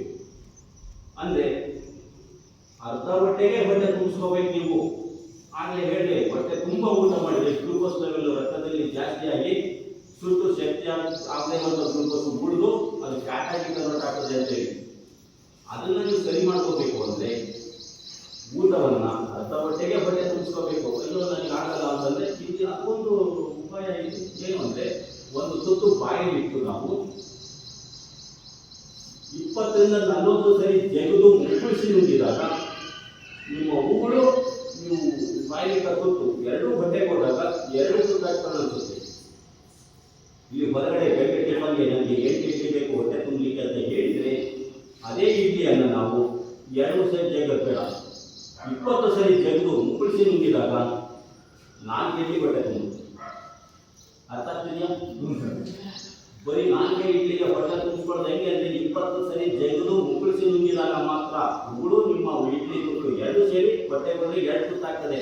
ಆವಾಗ ನಿಮಗೆ ಒಬೆಸಿಟಿ ಎಲ್ಲಿ ಬರ್ತದೆ, ಗ್ಯಾಸ್ಟ್ರಿಕ್ ಎಲ್ಲ ಆಗ್ತದೆ, ಕಾನ್ಸ್ಟಿಪೇಷನ್ ಎಲ್ಲ ಆಗುತ್ತೆ. ಉಗುಳು ಸೇರ್ಕೊಂಡು ಹೋಗ್ತಾ ಇದೆಯಲ್ಲ ನಿಮ್ಮ ಶರೀರಕ್ಕೆ, ನಿಮ್ಮ ಉಗುಳೇ ದೊಡ್ಡವು ಸರಿ. ಅದು ನಾನು ಹೇಳಿದೆ ಬೆಳಿಗ್ಗೆ ಆಳು ಬಾಯಿಲೆ ನೀರು ಕುಡಿಯಿರಿ ಅಂತೇಳಿ. ಆಳು ಬಾಯಿಲೆ ನೀರು ಕುಡಿಯೋದು ಯಾಕೆ ಅಂದರೆ ಅದೊಂದು ವಿಜ್ಞಾನ ಇದೆ, ಸೈನ್ಸ್ ಇದೆ. ಎಲ್ಲರೂ ದೈತ್ಯಶಾಸ್ತ್ರ ಹೋದ್ರೆ ಏನು ಹೇಳ್ತಾರೆ, ಅಲ್ಲಿ ಶಾಸ್ತ್ರ ಹೋದ್ರೆ ಬಾಯಿಕೊಂಡು ಮುಗಿಸಿ ನೀರು ಕುಡಿಯೋದು. ಯಾಕಂದ್ರೆ ನಿಮ್ಮ ಮುಸ್ಲಿಂ ನಾವು ನೋಡ್ತಾ ಇದ್ದೀವಿ, ವೈಜ್ಞಾನಿಕ ತಗೊಳ್ತಾ ಇದ್ದೀವಿ. ಅಂದ್ರೆ ರಾತ್ರಿ ನಾವು ಮಲಗಿದಾಗ ಊಟ ಆದ್ಮೇಲೆ 1 ಲೋಟ ಉಪ್ಪು ಬೆಚ್ಚದ ನೀರನ್ನ ಕಚ್ಚಿ ಮುಕ್ಕಳಿಸಿ ಕುಡಿದು ಮಲಗಬೇಕು. ಬೆಳಿಗ್ಗೆ ಎದ್ದ ತಕ್ಷಣ ಅಂದ್ರೆ ರಾತ್ರಿ ನೈಟ ಕ್ರಿಯೆ ಅಂದರೆ ರಾತ್ರಿ 11:30ರಿಂದ ಬೆಳಿಗ್ಗೆ ಜಾವ 3:30 ತನಕ ತಲೆ ಭಾಗದಲ್ಲಿ, ತಲೆಯ ಮಧ್ಯ ಭಾಗದಲ್ಲಿ ಒಂದು ಪೀನಿಯಲ್ ಗ್ಲ್ಯಾಂಡ್ ಅಂತ ಇದೆ, ಪೀನಿಯಲ್ ಗ್ರಂಥಿ ಅಂತೇಳಿ. ಅದು ಮೆಲೋಟೋನಿನ್ ಅನ್ನೋ ಜ್ಯೂಸ್ ಅನ್ನ ರಿಲೀಸ್ ಮಾಡ್ತದೆ. ರಾತ್ರಿ ನಾವು ಮಲಗಿದಾಗ ಮಾತ್ರ ಅದು ಎಚ್ಚರ ಆಗ್ತದೆ, ನಿದ್ದೆ ಹೋದಾಗ ಇಲ್ಲಂತಿಲ್ಲ. ಆ ಮೆಲೋಟೋನಿನ್ ಜ್ಯೂಸು ಬೆಳಗ್ಗೆ 3:30 ಮೇಲೆ 4:30 ಒಳಗೆ ನಿಮ್ಮ ಬಾಯಿಗೆ ಬಂದು ಬೀಳುತ್ತೆ. ಆ ಬಾಯಲ್ಲಿರೋ ಜಲ್ಲು ಜೊತೆ ಮಿಕ್ಸ್ ಆಗಿ ತುಟಿ ಭಾಗದಲ್ಲಿ ಬರುತ್ತೆ. ಮೆಲೋಟಿನ್ ಅಂಟಿಸಿ ತುಟಿ ಭಾಗದಲ್ಲಿ ಯಾಕೆ ಬರುತ್ತೆ ಅಂದ್ರೆ ಹೊರಗಿನ ಗಾಳಿನ ಆಮ್ಲಜನಕವನ್ನು ಹೀರ್ಕೊಂಡು ಅದು ಬ್ಯಾಕ್ಟೀರಿಯಾ ಆಗುತ್ತೆ. ಅದು ನಿಮ್ಮ ಒಳಗಡೆ ಇರೋ ರೋಗವನ್ನ ಸರಿ ಮಾಡ್ಕೊಳ್ಳಿಕ್ಕೆ ಹೊರಗಡೆ ನೀವು ಬ್ಯಾಕ್ಟೀರಿಯಾ ಬಾಯಿಲಿರುವಂಥ ಬ್ಯಾಕ್ಟೀರಿಯಾ ಒಳಗಡೆ ಇರೋ ಕೆಟ್ಟ ಬ್ಯಾಕ್ಟೀರಿಯಾಗಳನ್ನ ಸಾಯಿಸಲಿಕ್ಕೆ ಪ್ರಕೃತಿ ಕೊಡುವಂಥದ್ದು ನಿಜವಾದ ಔಷಧಿ. ಅದನ್ನು ನೀವು ಉಗುಳಿ, ಅಯ್ಯೋ ನನಗೆ ಗ್ಯಾಸ್ಟ್ರಿಕ್ಕು, ಅಯ್ಯೋ ನನಗೆ ಕಾನ್ಸ್ಟಿಪೇಷನ್ನು, ಅಯ್ಯೋ ನನಗೆ ಅದು ಇದು ಥೈರಾಯ್ಡು ಅಂತೇಳಿ ಮೆಡಿಸಿನ್ಗೆ ಹೋಗ್ತೀವಿ. ನಿಮ್ಮ ಔಷಧಿನ ಉಗುಳ್ತಾ ಇದ್ದೀರಿ, ಹೊರಗಿನ ಔಷಧಿ ತಗೊಳ್ತಾ ಇದ್ದೀರಿ. ಅರ್ಥ ಆಗಿದೆಯಾ? ಯಾಕೆ ಬೆಳಿಗ್ಗೆ ಆಳು ಕೈಯಲ್ಲಿ ನೀರು ಕುಡಿಬೇಕು ಅಂತ ಹೇಳಿದ್ದು? ಇಷ್ಟು ನಿಮಗೆ ಅಗ್ನಿ ತತ್ವ, ಜಲ ತತ್ವ, ವಾಯು ತತ್ವ, ನಂತರ ಪೃಥ್ವಿ ತತ್ವಕ್ಕೆ ಸಂಬಂಧಿಸಿದೆ. ಊಟವನ್ನು ಚೆನ್ನಾಗಿ ಜಗ್ಗು ಮಾಡಬೇಕು. ಆದರೆ ತರಕಾರಿಗಳನ್ನು ಹೆಚ್ಚು ಬಳಸಬೇಕು. 4 ರೊಟ್ಟಿ ತಿನ್ನೋ ಜಾಗದಲ್ಲಿ 2 ರೊಟ್ಟಿ ತಿನ್ನಿ. ಆದರೆ 10 ರೊಟ್ಟಿಗೆ ಆವತ್ತು ಪಲ್ಯ ಕೊಡ್ತೀನಿ. ಅದು ಪೃಥ್ವಿ ತತ್ವಕ್ಕೆ ಅನ್ವಯಿಸ್ತದೆ. ಅದು ಸರಿ ಇತ್ತು ಅಂದರೆ ನಿಮ್ಮ ಕಾಯಿಗಳು ಸಂಪೂರ್ಣ ಸರಿ ಹೋಗ್ತವೆ. ಇನ್ನೊಂದು ಆಕಾಶ ತತ್ವ ಅಂತೇಳಿ. ಇದು ಏನು ಆಕಾಶ ತತ್ವ? ಸ್ಪೇಸು, ಡಿಸ್ಟೆನ್ಸ್ ಮೇಂಟೈನ್ ಮಾಡೋದು. ಇತ್ತೀಚೆಗೆ ಬಂತು ಮತ್ತೆ ಕರೋನಾ ಬಂದರೆ ಮತ್ತಿದ್ದೀವಿ. ನಮ್ಮ ಶರೀರದ ಸುತ್ತ ಒಂದು ಪ್ರಭಾವಳಿ ಸುತ್ತುತ್ತಾ ಇರುತ್ತೆ 1 ಅಡಿ ಅಂತರದಲ್ಲಿ. ಅಂದ್ರೆ ಏನೋ ಒಂದು ವೈಬ್ರೇಟಿಂಗ್ ಪವರ್ ಅದು ನಮಗೆ ಕಣ್ಣಿ ಕಾಣಲ್ಲ. ಈಗ ಹಿಂದಿನ ಕಾಲದಲ್ಲಿ ಋಷಿ ಮುನಿಗಳು ಮರದ ಕೆಳಗಡೆ ಮುತ್ತಾ ಇರೋ ಜಾಗದಲ್ಲಿ ಕೂತ್ಕೊಳ್ತಾ ಇದ್ರು. ಹಾವು ಏನು ಮಾಡ್ತಾ ಇರಲಿಲ್ಲ, ಹುಲಿ ಸಿಂಹನೂ ಏನು ಮಾಡ್ತಾ ಇರಲಿಲ್ಲ. ಯಾಕೆ? ಆ ಒಂದು ವೈಬ್ರೇಟಿಂಗ್ ಪವರ್ ಅಷ್ಟು ಸ್ಟ್ರಾಂಗ್ ಇತ್ತು ಅವರು. ಅಂದ್ರೆ ಮೆಲೋಡಿನ್ ಜ್ಯೂಸ್ ಅವ್ರಿಗೆ ರಿಲೀಸ್ ಆಗ್ತಾ ಇತ್ತು. ಅದನ್ನು ಬಳಸ್ಕೊಂಡವರು ಊಟನೂ ಮಾಡ್ತಾ ಇರಲಿಲ್ಲ, ನೀರು ಕುಡಿತಾ ಇರಲಿಲ್ಲ. ಬರೀ ಗಾಳಿ 100 ವರ್ಷಗಟ್ಟಲೆ ತಪಸ್ ಮಾಡೋರು. ಇದು ಹೇಗೆ ಸಾಧ್ಯ ಅಂದ್ರೆ ಪ್ರಕೃತಿ ವೈಬ್ರೇಟಿಂಗ್ ಪವರ್ ನಮ್ಮ ಸುತ್ತ ಇರುತ್ತೆ ಎಲ್ಲರೂ. ಅದು ಒಬ್ಬರಿಗೊಬ್ಬರಿಗೆ ತಾಕಬಾರ್ದು. ಈಗ ಬಸ್ಸಲ್ಲಿ ಹೋಗ್ತೀವಿ, ಯಾವುದೋ ಒಂದು ಫಂಕ್ಷನಲ್ಲಿ ಅಟೆಂಡ್ ಆಗ್ತೀವಿ, ಹತ್ತ ಕೂತ್ಕೊಂಡಿರ್ತೀವಿ. ಮನೆಗೆ ಬಂದ ತಕ್ಷಣ ಏನು ಅನ್ಸುತ್ತೆ ನಿಮಗೆ? ಫಂಕ್ಷನ್ಗೆ ಹೋಗಿ ಮನೆಗೆ ಬಂದ ತಕ್ಷಣ ಯಾಕೋ ಸ್ವಲ್ಪ ಅಂತೀವಿ. ಯಾಕೆ ಜಲ್ದಿ ಮಾಡಿ ಬಂದ ತಕ್ಷಣ ಮನೆಗೆ ಸ್ವಲ್ಪ ರೆಸ್ಟೋರೆಂಟ್ ಆಮೇಲೆ ಮಾಡೋಣ. ಕಾರಣ ಇಷ್ಟೇ, ಪ್ರಭಾವಳಿ ಅನ್ನೋದು ವೈಬ್ರೇಟಿಂಗ್ ಪವರ್ ಅವ್ರಿಗೂ ನಿಮಿತ್ತಾಗಿ ನಿಮ್ದು ಅವ್ರಿದ್ದಾಗಿ ಆ ರೀತಿ ಸ್ಟೈಲು ಸುಸ್ತು ನಿಶಕ್ತಿಯನ್ನು ಬರೆಸುತ್ತೆ. ಹಾಗಾಗಿ ಆಕಾಶ ತತ್ವ ಅಂದರೆ ಅಂತರವನ್ನು ಕಾಪಾಡ್ಕೊಳ್ಳೋದು, ಡಿಸ್ಟೆನ್ಸ್ ಮೇಂಟೈನ್ ಮಾಡೋದು.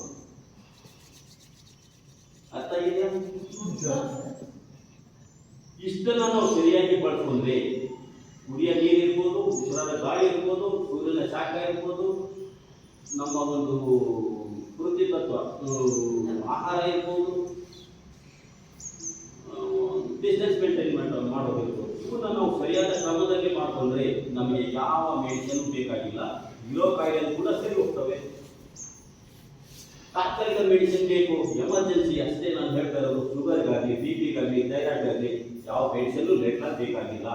ಹೆದರ್ಕೋಬೇಡಿ, ಇರೋರು ಹೆದರ್ಕೋಬೇಡಿ, ಬರ್ದೇ ಇರೋರು ಹೆದರ್ಕೋಬೇಡಿ. ಅಯ್ಯೋ ನನಗೆ ಮುಂದೆ ಹಂಗಾಗುತ್ತೆ ಹಿಂಗಾಗುತ್ತೆ ಅಂತ ಹೇಳಿ ನಾನು ಮೊದಲೇ ಹೇಳಿದ್ದೀನಿ. ತುಪ್ಪ ಮತ್ತು ತೆಂಗಿನಕಾಯಿಯನ್ನು ಹೆಚ್ಚಿಗೆ ಬಳಸಿ. ಕೊಬ್ಬು ನಿಮಗೆ ಹೆಚ್ಚಾದಾಗ ಕೆಟ್ಟ ಕೊಬ್ಬು, ಅವಾಗಲೇ ಶುಗರ್ ಬರೋದು, BP ಆಗೋದು. ಟೆನ್ಷನಿಂದ ಅಲ್ಲ. ಇವತ್ತು ಎಲ್ಲ ಏನು ಹೇಳೋದು? ಟೆನ್ಷನ್ನಿಂದ ಬರ್ತದೆ ಶುಗರು, ಟೆನ್ಷನ್ನಿಂದ BP ಬರ್ತದೆ. ಟೆನ್ಷನ್ ಫ್ರೀ ಮಾಡ್ಕೊಳ್ಳಿ. ಟೆನ್ಷನ್ ಯಾವ ರೀತಿ ಫ್ರೀ ಮಾಡ್ಕೋಬೇಕು? ಹಂಗಿದ್ಮೇಲೆ ಊಟದಿಂದನೇ ಸರಿ ಮಾಡ್ಕೋಬೇಕು. ತುಪ್ಪ ತೆಂಗಿನಕಾಯಿ ಹೆಚ್ಚಿಗೆ ಬಳಸಿ, ಟೆನ್ಷನ್ ಫ್ರೀ ಆಗ್ತೀರಿ. ಆವಾಗ ನಿಮ್ಮ ಕೊಬ್ಬು ಏನಾಗ್ತದೆ ಅಂದರೆ ಒಳ್ಳೆ ಕೊಬ್ಬು ನಿಮ್ಮ ಶರೀರದಲ್ಲಿ ಹೋದಾಗ ಕೆಟ್ಟ ಕೊಬ್ಬು ಹಾಳಾಗ್ತದೆ. ಅಂದರೆ ಶುಗರ್ ಅಂದರೆ ಹೆದರ್ಕೋಬೇಡಿ, ಬೇರೆ ಏನಿಲ್ಲ. ನಿಮ್ಮ ರಕ್ತ ಜೀವ ಕಣಗಳಲ್ಲಿ, ರಕ್ತ ಕಣಗಳು ಅಂತ ಇದ್ದಾವೆ, ಬ್ಲಡ್ ಸೆಲ್ಸ್, ಅದ್ರ ಮೇಲೆ ಸಕ್ಕರೆ ಅಂಶ ಲೇಪನ ಆಗುತ್ತೆ ಅಷ್ಟೇ. ಲೇಪನ ಆದಾಗ ನೀವೇನು ಊಟ ಮಾಡ್ತೀರೋ ಅದೆಲ್ಲ ಜೀರ್ಣಾಗಿ ರಕ್ತಕ್ಕೆ ಸೇರಿಸುತ್ತೆ. ರಕ್ತದಲ್ಲಿರೋ ಜೀವ ಕಣಗಳಿಗೆ ಹೋಗ್ತಾ ಇರೋದಿಲ್ಲ. ಅಲ್ಲದ ಮೇಲೆ ಪತ್ರ ಇರುತ್ತೆ, ಪೊರೆ ಇರುತ್ತೆ. ಅಂದರೆ ಗ್ಲೂಕೋಸ್ ಹೆಚ್ಚಾಗಿ ಆಗುವಂಥದ್ದು ಕೆಟ್ಟ ಕೊಬ್ಬು. ಅದನ್ನ ಸರಿ ಮಾಡ್ಕೊಂಡ್ರೆ ಸಕ್ಕರೆ ಕಾಯಿಲೆ ವಾಸಿ ಆಗ್ತದೆ. ಮೆಟೋಬಾಲಿಕ್ ಡಿಸಾರ್ಡರ್ ಅಂತ ಇನ್ನೊಂದಿದೆ, ಜೀರ್ಣಾಂಗದ ಅವ್ಯವಸ್ಥೆ, ಇದೆಲ್ಲ ಕಾರಣ ಕಾಯಿಲೆ. ಜೀರ್ಣಾಂಗದ ವ್ಯವಸ್ಥೆ ಸರಿ ಇಟ್ಕೊಂಡ್ರೆ ನಿಮಗೆ ಇರೋ ಕಾಯಿಲೆ ತಾನೇ ಸರಿ ಹೋಗ್ತವೆ. ಅಂದ್ರೆ ಸ್ವಲ್ಪ ಸಮಯ ತಗೊಳುತ್ತೆ. ಹಾಗಾಗಿ ಧೈರ್ಯವಾಗಿರಬೇಕು, ನಮ್ಮನ್ನು ನಂಬಬೇಕು. ಆಸ್ಪತ್ರೆನಲ್ಲ, ಡಾಕ್ಟರ್ನಲ್ಲ. ವೈದ್ಯೋ ನಾರಾಯಣೋ ಹರಿ ಅಂತ ಹೇಳಿದ್ದಾರೆ. ಅಂದ್ರೆ ನೀವು ವೈದ್ಯರನ್ನ ನಾರಾಯಣನಿಗೆ ಹೋಲಿಸಿದ್ರು ದೇವರಿಗೆ. ಇವತ್ತಿನ ದಿವಸ ವೈದ್ಯಕೀಯ ರಂಗ ಏನಾಗಿದೆ? ಅದು ವೈದ್ಯೋ ನಾರಾಯಣೋ ಹರಿ ಅನ್ನೋದನ್ನ ತಿರುಚಿದ್ದಾರೆ ಅಷ್ಟೇ. ಅಂದ್ರೆ ವೈದ್ಯೋ ನಾರಾಯಣೋ ಹರಿ ಅಂತ ಇರೋದು ನಾನಂತ ತಗೊಂಡ್ಬಿಟ್ರು, ವೈದ್ಯೋ ನಾರಾಯಣೋ ಹರಿ ಅಂದ್ಬಿಟ್ಟು. ನಾನದಂದ್ರೆ ವೈದ್ಯರಿಂದ ಆಗದೇ ಇರುವಂಥದ್ದು ನಾರಾಯಣನಿಂದ ಆಗುತ್ತೆ, ದೇವರಿಂದ ಆಗುತ್ತೆ ಅನ್ನೋದು ಇದರ ಅರ್ಥ. ವೈದ್ಯೋ ನಾರಾಯಣ ಹರಿ ಅಲ್ಲ, ವೈದ್ಯೋ ನಾರಾಯಣ ಹರಿ ಅಂದ್ರೆ ಕೊನೆಗೆ ನೀವು ದೇವರಿಗೆ ಮೊದಲು ಹೋಗಿ ನಿಮ್ಮ ಕಾಯಿಲೆಗೆ. ಅಂದ್ರೆ ದೇವರು ಅಂದ್ರೆ ಆ ತರದ ದೇವರಲ್ಲ, ಮೆಡಿಟೇಷನ್. ವಿಶ್ವಶಕ್ತಿಗೆ ನಿಮ್ಮ ಶಕ್ತಿಯನ್ನು ಹೊಂದಾಣಿಕೆ ಮಾಡ್ಕೊಳ್ಳಿ ಅಂತೇಳಿ. ಪ್ರಕೃತಿ ಅಂದ್ರೆ ಇದನ್ನು ಕೂಡ ಮೆಡಿಟೇಷನ್ ಅಲ್ಲಿ ನೀವು ಗೊತ್ತಿದೆ ನಿಮಗೆ ಅಲ್ವಾ? ಧ್ಯಾನ ಅಂದ್ರೆ ಇದನ್ನು ಕೂಡ ನಾನು ಒಂದು ವಿಶೇಷವಾಗಿ ಹೇಳ್ತೀನಿ. ಆ ಮೆಡಿಟೇಷನ್ ಅನ್ನ ಪ್ರತಿನಿತ್ಯ ನೀವು ಮಾಡ್ತಾ ಹೋದ್ರೆ ನಿಮ್ಮಲ್ಲೇ ಒಂದು ಸ್ಟೆಮಿನೋ, ಅಂದ್ರೆ ನಿಮ್ಮಲ್ಲೇ ಒಂದು ಆತ್ಮವಿಶ್ವಾಸ, ನಿಮ್ಮಲ್ಲೇ ಒಂದು ಏನೋ ಒಂದು ಪವರ್ ಬರುತ್ತೆ. ಏನು ಅಂದ್ರೆ ಸ್ಟ್ಯಾಚ್ಯೂ ಮೆಡಿಟೇಷನ್ ಅಂತೀವಿ ನಾವು. ಸ್ಟ್ಯಾಚ್ಯೂ ಮೆಡಿಟೇಷನ್ ಅಂದ್ರೆ ದೇವಸ್ಥಾನದಲ್ಲಿ ದೇವ್ರನ್ನ ನೋಡಿದ್ದೀರಾ? ದೇವರೇನಾದ್ರು ಅಗಲಾಡುತ್ತಾ? ಇಲ್ಲ. ನಾವು ಏನೇ ಮಾಡ್ರಿ, ಏನು ಹೂವು ಹಾಕ್ರಿ, ನೀರು ಹಾಕ್ರಿ, ಏನು ಹಾಕ್ರಿ, ತೊಳಿರಿ, ಸುಮ್ಮನೆ ಇರುತ್ತಲ್ವಾ? ಆ ರೀತಿ 20 ನಿಮಿಷ ಸುಮ್ಮನೆ ಯಾವ ಪೊಸಿಷನ್ ಅಲ್ಲಿ ಕೂತಿರ್ತೀರೋ ಆ ಪೊಸಿಷನ್ ಅಲ್ಲಿ ಬರೀ 20 ನಿಮಿಷ. ನೀವು ಹಿಂಗೆ ಕೂತ್ಕೋಬೇಕು ಅಂತಿಲ್ಲ. 20 ನಿಮಿಷ. ಜಾಸ್ತಿ ಜನ ಹಿಂಗಿದ್ರೆ ಹಿಂಗೆ 20 ನಿಮಿಷ ಇರೋದು. ಇಲ್ಲಿ ಉಸಿರು ಕಡೆ ಗಮನ ಕೊಡೋದು ಅಷ್ಟೇ, ಯಾವ ಭಾಗನೂ ಶೇಕ್ ಮಾಡೋದಿಲ್ಲ. ಸ್ಟ್ಯಾಚ್ಯೂ ಅಂದ್ರೆ 20 ನಿಮಿಷ ಕೂರ್ಲಿಕ್ಕಾಗದ. ಇದನ್ನ ಪ್ರಯತ್ನ ಮಾಡಿ ನೋಡಿ. ಆಗ ನಿಮಗೆ ಈ ನಿಮ್ಮ ಶರೀರ ಒಂದು ಲೆವೆಲ್ ಬರ್ತದೆ. ಅಂದ್ರೆ ಅಲ್ಲಿ ಏನೋ ಒಂದು ಶಕ್ತಿ ನಿಮ್ಮಲ್ಲಿ ಪ್ರವೇಶ ಮಾಡ್ತದೆ. ಪ್ರಕೃತಿಯಲ್ಲಿರುವ ಒಂದು ಅಗೋಚರ ಶಕ್ತಿ. ಅದಕ್ಕೆ ನಾವು ಕಾಸ್ಮಿಕ್ ಎನರ್ಜಿ ಅಂತಲೂ ಹೇಳ್ಬೋದು, ವೈಟಲ್ ಎನರ್ಜಿ ಅಂತಲೂ ಹೇಳ್ಬೋದು, ವಿಶ್ವಶಕ್ತಿ ಅಂತ ಹೇಳ್ಬೋದು, ಯೂನಿವರ್ಸಲ್ ಅಂತ ಹೇಳ್ಬೋದು. ಹಾಗಾಗಿ ಈ ಒಂದು ಸ್ಟ್ಯಾಚ್ಯೂ ಮೆಡಿಟೇಷನ್ ಅನ್ನ 20 ನಿಮಿಷ ಪ್ರತಿನಿತ್ಯ ಮಾಡ್ತಾ ಬಂದಾಗ ನಿಮ್ಮಲ್ಲಿ ಒಂದು ಬದಲಾವಣೆ ಕಾಣಿಸ್ಕೊಳ್ಳುತ್ತೆ. ಒಂದು ವಾರದಲ್ಲೇ ನಿಮಗೆ ಬದಲಾವಣೆ ಕಾಣಿಸ್ಕೊಳ್ಳುತ್ತೆ. ಕಷ್ಟ ಇದೆಯಾಯಿತು, ಹಂಗೆ ಕೂತ್ಕೋಬೇಕು, ಹಿಂಗೆ ಕೂತ್ಕೋಬೇಕು ಅಂತ ಏನಿಲ್ಲ. ಹಂಗೆ ಹೇಳ್ಬೋದು, ಚೇರ್ ಮೇಲೆ ಕೂತ್ಕೊಳ್ಳಿ, ನೆಲದ ಮೇಲೆ ಕೂತ್ಕೊಳ್ಳಿ. ಎಲ್ಲಿ ನೀವು ಯಾವ ಪೊಸಿಷನ್ ಇರ್ತೀರೋ ಅದೇ ಪೊಸಿಷನ್ ಅಲ್ಲಿ 20 ನಿಮಿಷ ಕೈ ಕಾಲು ಅಲ್ಲಾಡ್ಸಂಗಿಲ್ಲ. ಆ ರೀತಿ ಕೂತ್ಕೋಬೇಕಾಗುತ್ತೆ. ಅರ್ಥ ಇದೆಯಲ್ಲ? ಆಯ್ತಾ ಟೈಮು? ಇನ್ನು ಸಾಕಷ್ಟಿದೆ ಹೇಳುವಂಥದ್ದು. ಅಭಾವ ನಿಮಗೂ ಕೂಡ ಸರ್ ಸ್ಟ್ಯಾಚ್ಯೂ ಮೆಡಿಟೇಷನ್ ಹೇಳಿದ್ರಲ್ಲ ಸರ್, ಅವಾಗ ಉಸಿರಾಟ ಕ್ರಿಯೆ ಜೋರಾಗಿ ಮಾಡ್ಬೇಕಾ ಮೀಡಿಯಂ ಮಾಡಬೇಕು? ಏನಿಲ್ಲ, ತಾನೇ ಸರಿ ಹೋಗ್ತದೆ. ಉಸಿರಾಟ ತಾನೇ ಕಂಟ್ರೋಲ್ ಮಾಡ್ಕೊಳ್ತದೆ ಶರೀರ. ಅಲ್ಲಿ ಗಮನ ಕೊಡ್ಬೇಕಷ್ಟೇ ಉಸಿರಾಟ ಬಗ್ಗೆ.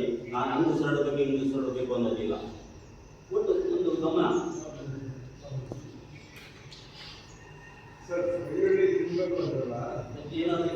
ನಾನು ಹೇಳೋದು ಸಾಕಷ್ಟಿದೆ.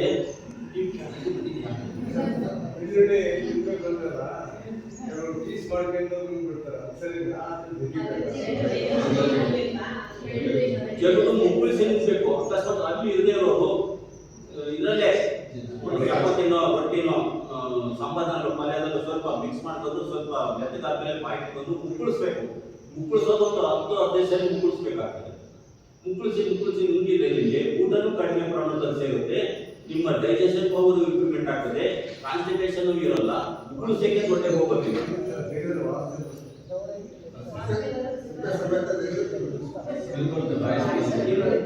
ಬಾಯಿ ವಾಸನೆ ಬರಬೇಕ ಏನಿಲ್ಲ, ಬಹಳ ಸಿಂಪಲ್. ಊಟ ಆದ್ಮೇಲೆ ಪುದೀನ ಎಲೆ ಹಾಕ್ತೀವಿ, 1-2-3 ಪುದೀನ ಎಲೆ ಅದು ವಾಸನೆ ಯಾಕೆ ಬರುತ್ತೆ ಅಂದ್ರೆ ಇಲ್ಲಿ ಡೈಜೆಷನ್ ಪವರ್ ಸರಿ ಇಲ್ಲ ಅಂತ ಬರುತ್ತೆ. ಹೊಟ್ಟೆಗೆ ಜೀರ್ಣಕ್ರಿಯೆ ಸರಿಯಾಗಿ ನಡೆಯಲಿಲ್ಲ ಅಂದ್ರೆ ಬಾಯಲ್ಲಿ ವಾಸನೆ ಬರುತ್ತೆ, ತೋರಿಸ್ಕೊಳ್ಳುತ್ತೆ. ಆಮೇಲೆ ನಾಲ್ಗೆ ಮೇಲೆ ಪಿಡಿ ಪಾತ್ರ ಕೊಟ್ಕೊಳ್ಳುತ್ತೆ. ಅದೆಲ್ಲ ಜೀರ್ಣಕ್ರಿಯೆ ಸರಿ ಇಲ್ಲ ಅಂತ ತೋರಿಸುತ್ತೆ. ಕಣ್ಣು, ನಾಲಿಗೆ, ನಾಡಿ ಇವೆಲ್ಲವೂ ಕೂಡ ಒಂದೊಂದು ಥರದ ಒಂದು ಶರೀರದ ಒಂದು ತೊಂದರೆ ತೋರಿಸ್ತವೆ.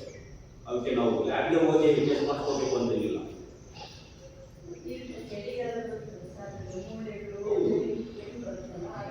ಅದು ಏನಂದ್ರೆ ಇಮಿಡಿಯೇಟ್ ಆಮವಾತ ಅಂತೀವಿ. ನೀವು ಹೊಟ್ಟೆ ಹಸಿವನ್ನ ತಡ್ಕೊಳ್ಳೋದಕ್ಕಿಂತ ಲೇಟಾಗಿ ಊಟ ಮಾಡೋದು. ಹೊಟ್ಟೆ ಹಸಿವು ಯಾರು ತಡ್ಕೊಳ್ತಿರೋ ಅವ್ರಿಗೆ ಕಾಯಿ ಕೊಡ್ತಾರೆ ಸ್ವಲ್ಪ ಹೊತ್ತು. ಆಮೇಲೆ ಬೆಳಗ್ಗೆ ಎದ್ದು ಸ್ವಲ್ಪ ಹೊತ್ತು ಸ್ವಲ್ಪ ಕಷ್ಟ ಆಗ್ತದೆ, ಆಮೇಲೆ ಬರ್ತಾ ಸರಿ ಹೋಗ್ತದೆ. ಹೌದು, ಅದಕ್ಕೆ ನೀವೇನ್ ಮಾಡಬೇಕು, ಬಿಂದು ಬೆಚ್ಚನ ನೀರನ್ನು ಕುಡಿಬೇಕು. ಜೊತೆಗೆ ಹೊಟ್ಟೆ ಹಸಿವನ್ನ ತಡ್ಕೋಬಾರ್ದು.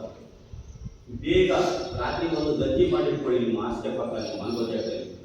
ಒಂದು ರಾಗಿಗೋ ಜೋಳಕ್ಕೋ ಯಾವುದೋ ಒಂದು ಚೆಲುವು ಇರಬೇಕು. ಗಂಜಿ ಒಂದು ಚಮಚ ತುಪ್ಪ ಹಾಕೊಳ್ಳಿ, ಚೆನ್ನಾಗಿ ಮಿಕ್ಸ್ ಮಾಡಿಕೊಂಡು ಅದು ಬೆಳಿಗ್ಗೆ ಎದ್ದ ತಕ್ಷಣ ಆಳ್ಬೈಲಿ ಹಂಗೆ ಹಾಸಿಗೆ ಕೈ ಸಿಗಬೇಕು, ಹಂಗೆ ಇಟ್ಕೋಬೇಕು. ಕುಡಿದ್ಬಿಟ್ಟು ಹಾಸಿಗೆ ಬರುತ್ತೆ, ಅದು ಸರಿ ಹೋಗ್ಬೋದು.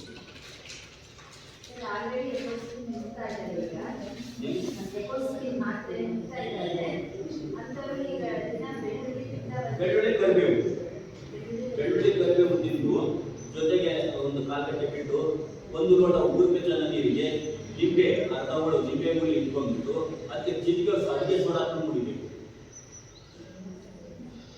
ಅವಾಗ ಪಿಟಿಗೆ ಮೆಡಿಸಿನ್ ಬೇಕಾಗಲ್ಲ, ಎಪೋಸಿನ್ ಬೇಕಾಗಿಲ್ಲ, ಏನಿಲ್ಲ. ಅದು ರಕ್ತ ತೇಳು ಮಾಡ್ಲಿಕ್ಕೆ ಕೊಡುವಂಥ ಮೆಡಿಸಿನ್, ಅದರಿಂದಲೇ ಕಾನ್ಸ್ಟಿಪೇಷನ್ ಆಗೋದು. ನೋಡಿ, ಎಪೋಸಿನ್ ಟ್ಯಾಬ್ಲೆಟ್ ಇಂದಲೇ ಮಲಬದ್ಧತೆ.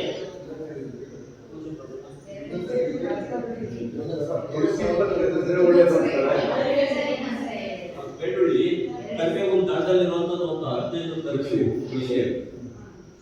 ಅದನ್ನ ಚೆನ್ನಾಗಿ ಜೇನು ನುಗ್ಗಿ ಆದ್ಮೇಲೆ ಒಂದು 4 ಗಂಟೆ ಬಿಟ್ಟು 1 ಲೋಟ ಉಗುರು ಬೆಚ್ಚದ ನೀರಿಗೆ, ಈಗ 200 ml ನೀರು ಇರ್ಬೋದು, 1 ಲೋಟ ನೀರಿಗೆ ಒಂದು ಅರ್ಧ ಒಳು ದೊಡ್ಡದಾದ್ರೆ ಅರ್ಧ ಒಳು ಲಿಂಬೆ ಆಯಿತು, ಸಣ್ಣದಾದ್ರೆ 1 ಇಟ್ಕೊಂಡ್ಬಿಟ್ಟು ಚಿಟಿಕೆ ಅಡಿಗೆ ಸೋಡಾ ಹಾಕಬೇಕು, ಜಾಸ್ತಿ ಹಾಕ್ಬಾರ್ದು, ಹಾಕೊಂಡು ಕುಡಿಬೋದು.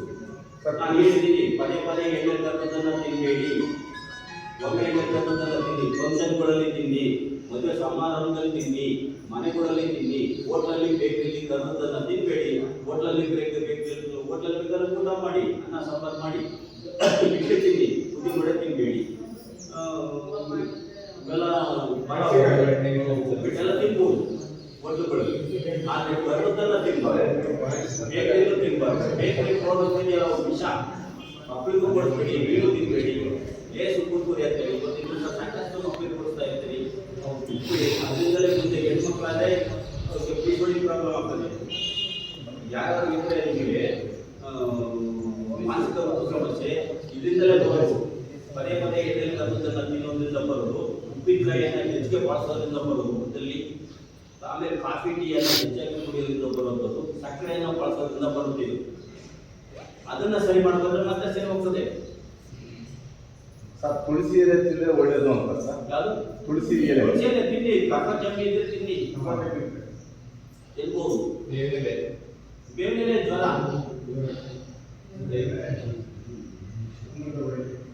ಅಮೃತ ಬಳ್ಳಿ ನೋವು ಗುಳಿ. ಯಾವುದು?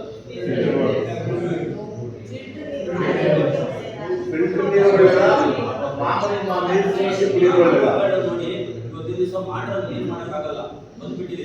ಅದು ಡಿಸ್ಟಿಲ್ ಬಾಟ್ಲಿದ್ದಲ್ಲಿ ಮಿನರಲ್ಸ್ ಸಿಗೋದಿಲ್ಲ, ಮಿನರಲ್ಸ್ ಟ್ಯಾಬ್ಲೆಟ್ ತಗೋಬೇಕಾಗ್ತದೆ. ಅದು ದೊಡ್ಡ ತಪ್ಪು ಟ್ಯಾಬ್ಲೆಟ್ ತಗೊಳ್ಳೋದು. ಅಯ್ಯೋ ನೀರನ್ನ ಬಳಸೋದು ಒಳ್ಳೇದು. ಅಂದ್ರೆ ಸಿಲಿಂಡರ್ ಅಂತ ಬರ್ತದೆ ಮೊದಲೆಲ್ಲ, ಮೇಲೆ ಸಿಲಿಂಡರ್ ನೀರು ಹಾಕ್ತಿದ್ವಿ, ಕೆಳಗಡೆ ಖಾಲಿ ಒಂದು ನೀರು ಬೀಳೋದು, ಅಂಥದ್ದನ್ನು ಬಳಸ್ಬೋದು. ಬಳಸಿ ಎಲ್ಲ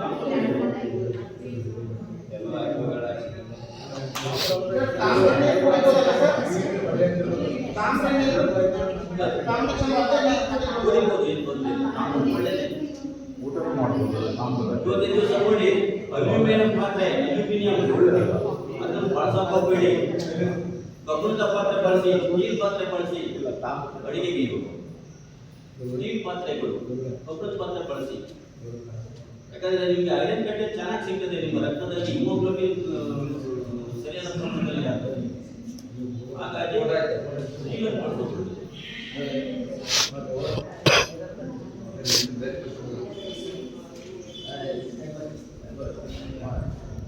ಸರ್ ಎಲ್ಲರೂ ಈಗಿನ ಇದರಲ್ಲಿ ಎಲ್ಲರೂ ಗ್ಯಾಸ್ ನಮಗೆ ಗ್ಯಾಸ್ಟ್ರಿಕ್ ಕಾರಣ ನಮ್ಮ ಊಟವನ್ನು ತೆಗೆದು ಮಾಡ್ತಾ ಇಲ್ಲ. ಆಗ ಊಟದಲ್ಲಿ ಹಸಿಮೆಣಸಿನಕಾಯಿ,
ನಾವು ನೀರು ಕುಡಿಯೋದು ಹಾಗೆ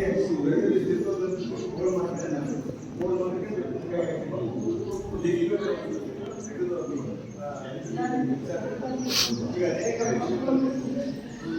ಗ್ಯಾಸ್ಟ್ರಿಕ್ ಬಗ್ಗೆ ಗ್ಯಾಸ್ಟ್ರಿಕ್ ಬಗ್ಗೆ ಬಹಳ ಜನಕ್ಕೆ ಸುಮಾರು ಎಲ್ಲ ಕಾರ್ಯಗಳು ಉತ್ಪತ್ತಿ ಆಗೋದು ಇದು ಹೊಟ್ಟೆಯಿಂದ. ಹೊಟ್ಟೆ ಸಮಸ್ಯೆ ಉಂಟಾಗ್ತದೆ, ಅದು ಹೇಳ್ತಿರ್ತೀವಿ. ಅದೇ ತರ ಹೊಟ್ಟೆ ಗ್ಯಾಸ್ಟ್ರಿಕ್ ಎಲ್ಲರೂ ಸಮಸ್ಯೆ ಔಷಧಿಗಳು ಅದಕ್ಕೆ ಯೋಗ ಮಾಡಬೇಕಂತ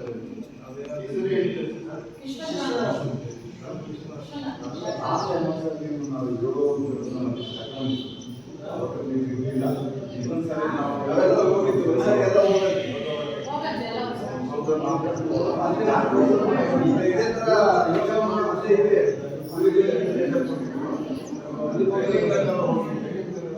ಅಲ್ಲೇ ತಿಂಡಿ ಅಲ್ಲೇ ನಮಗೆ ಈಗ ಎಲ್ಲರೂ ಅರ್ಜೆಂಟ್ ಆಗ್ತದೆ.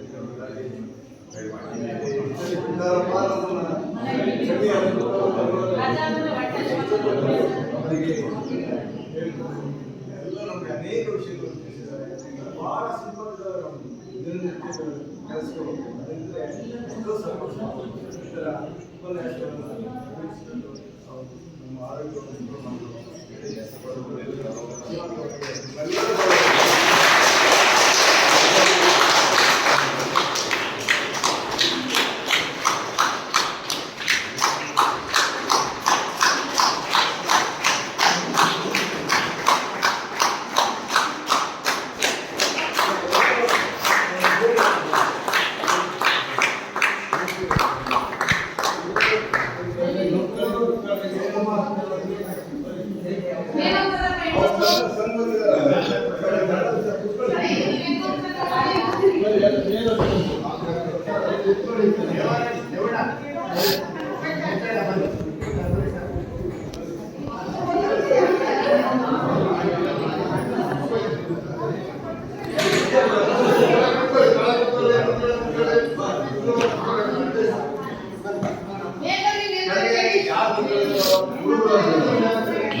ಈಗ ಅವ್ರು ತಗೊಂಡು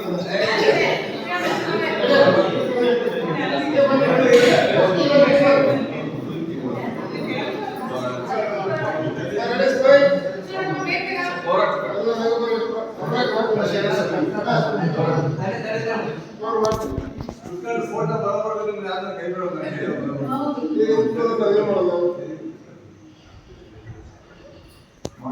ರೆಡಿ ಅಂಚೆ ಅಣ್ಣ ಬಹಳ ದಿವಸ ಆಯ್ತು ಅಣ್ಣ ಇನ್ನೊಂದು ಫೋಟೋ ಅಂಚೆ ಅಣ್ಣ ನೋಡೋಣ ಅಂಚೆ ಅಣ್ಣ ದೀಪಕ್ ಬಾ ದೀಪಕ್ ನೀನು ಬಾ ವಿಕ್ಟರ್ ಬಾ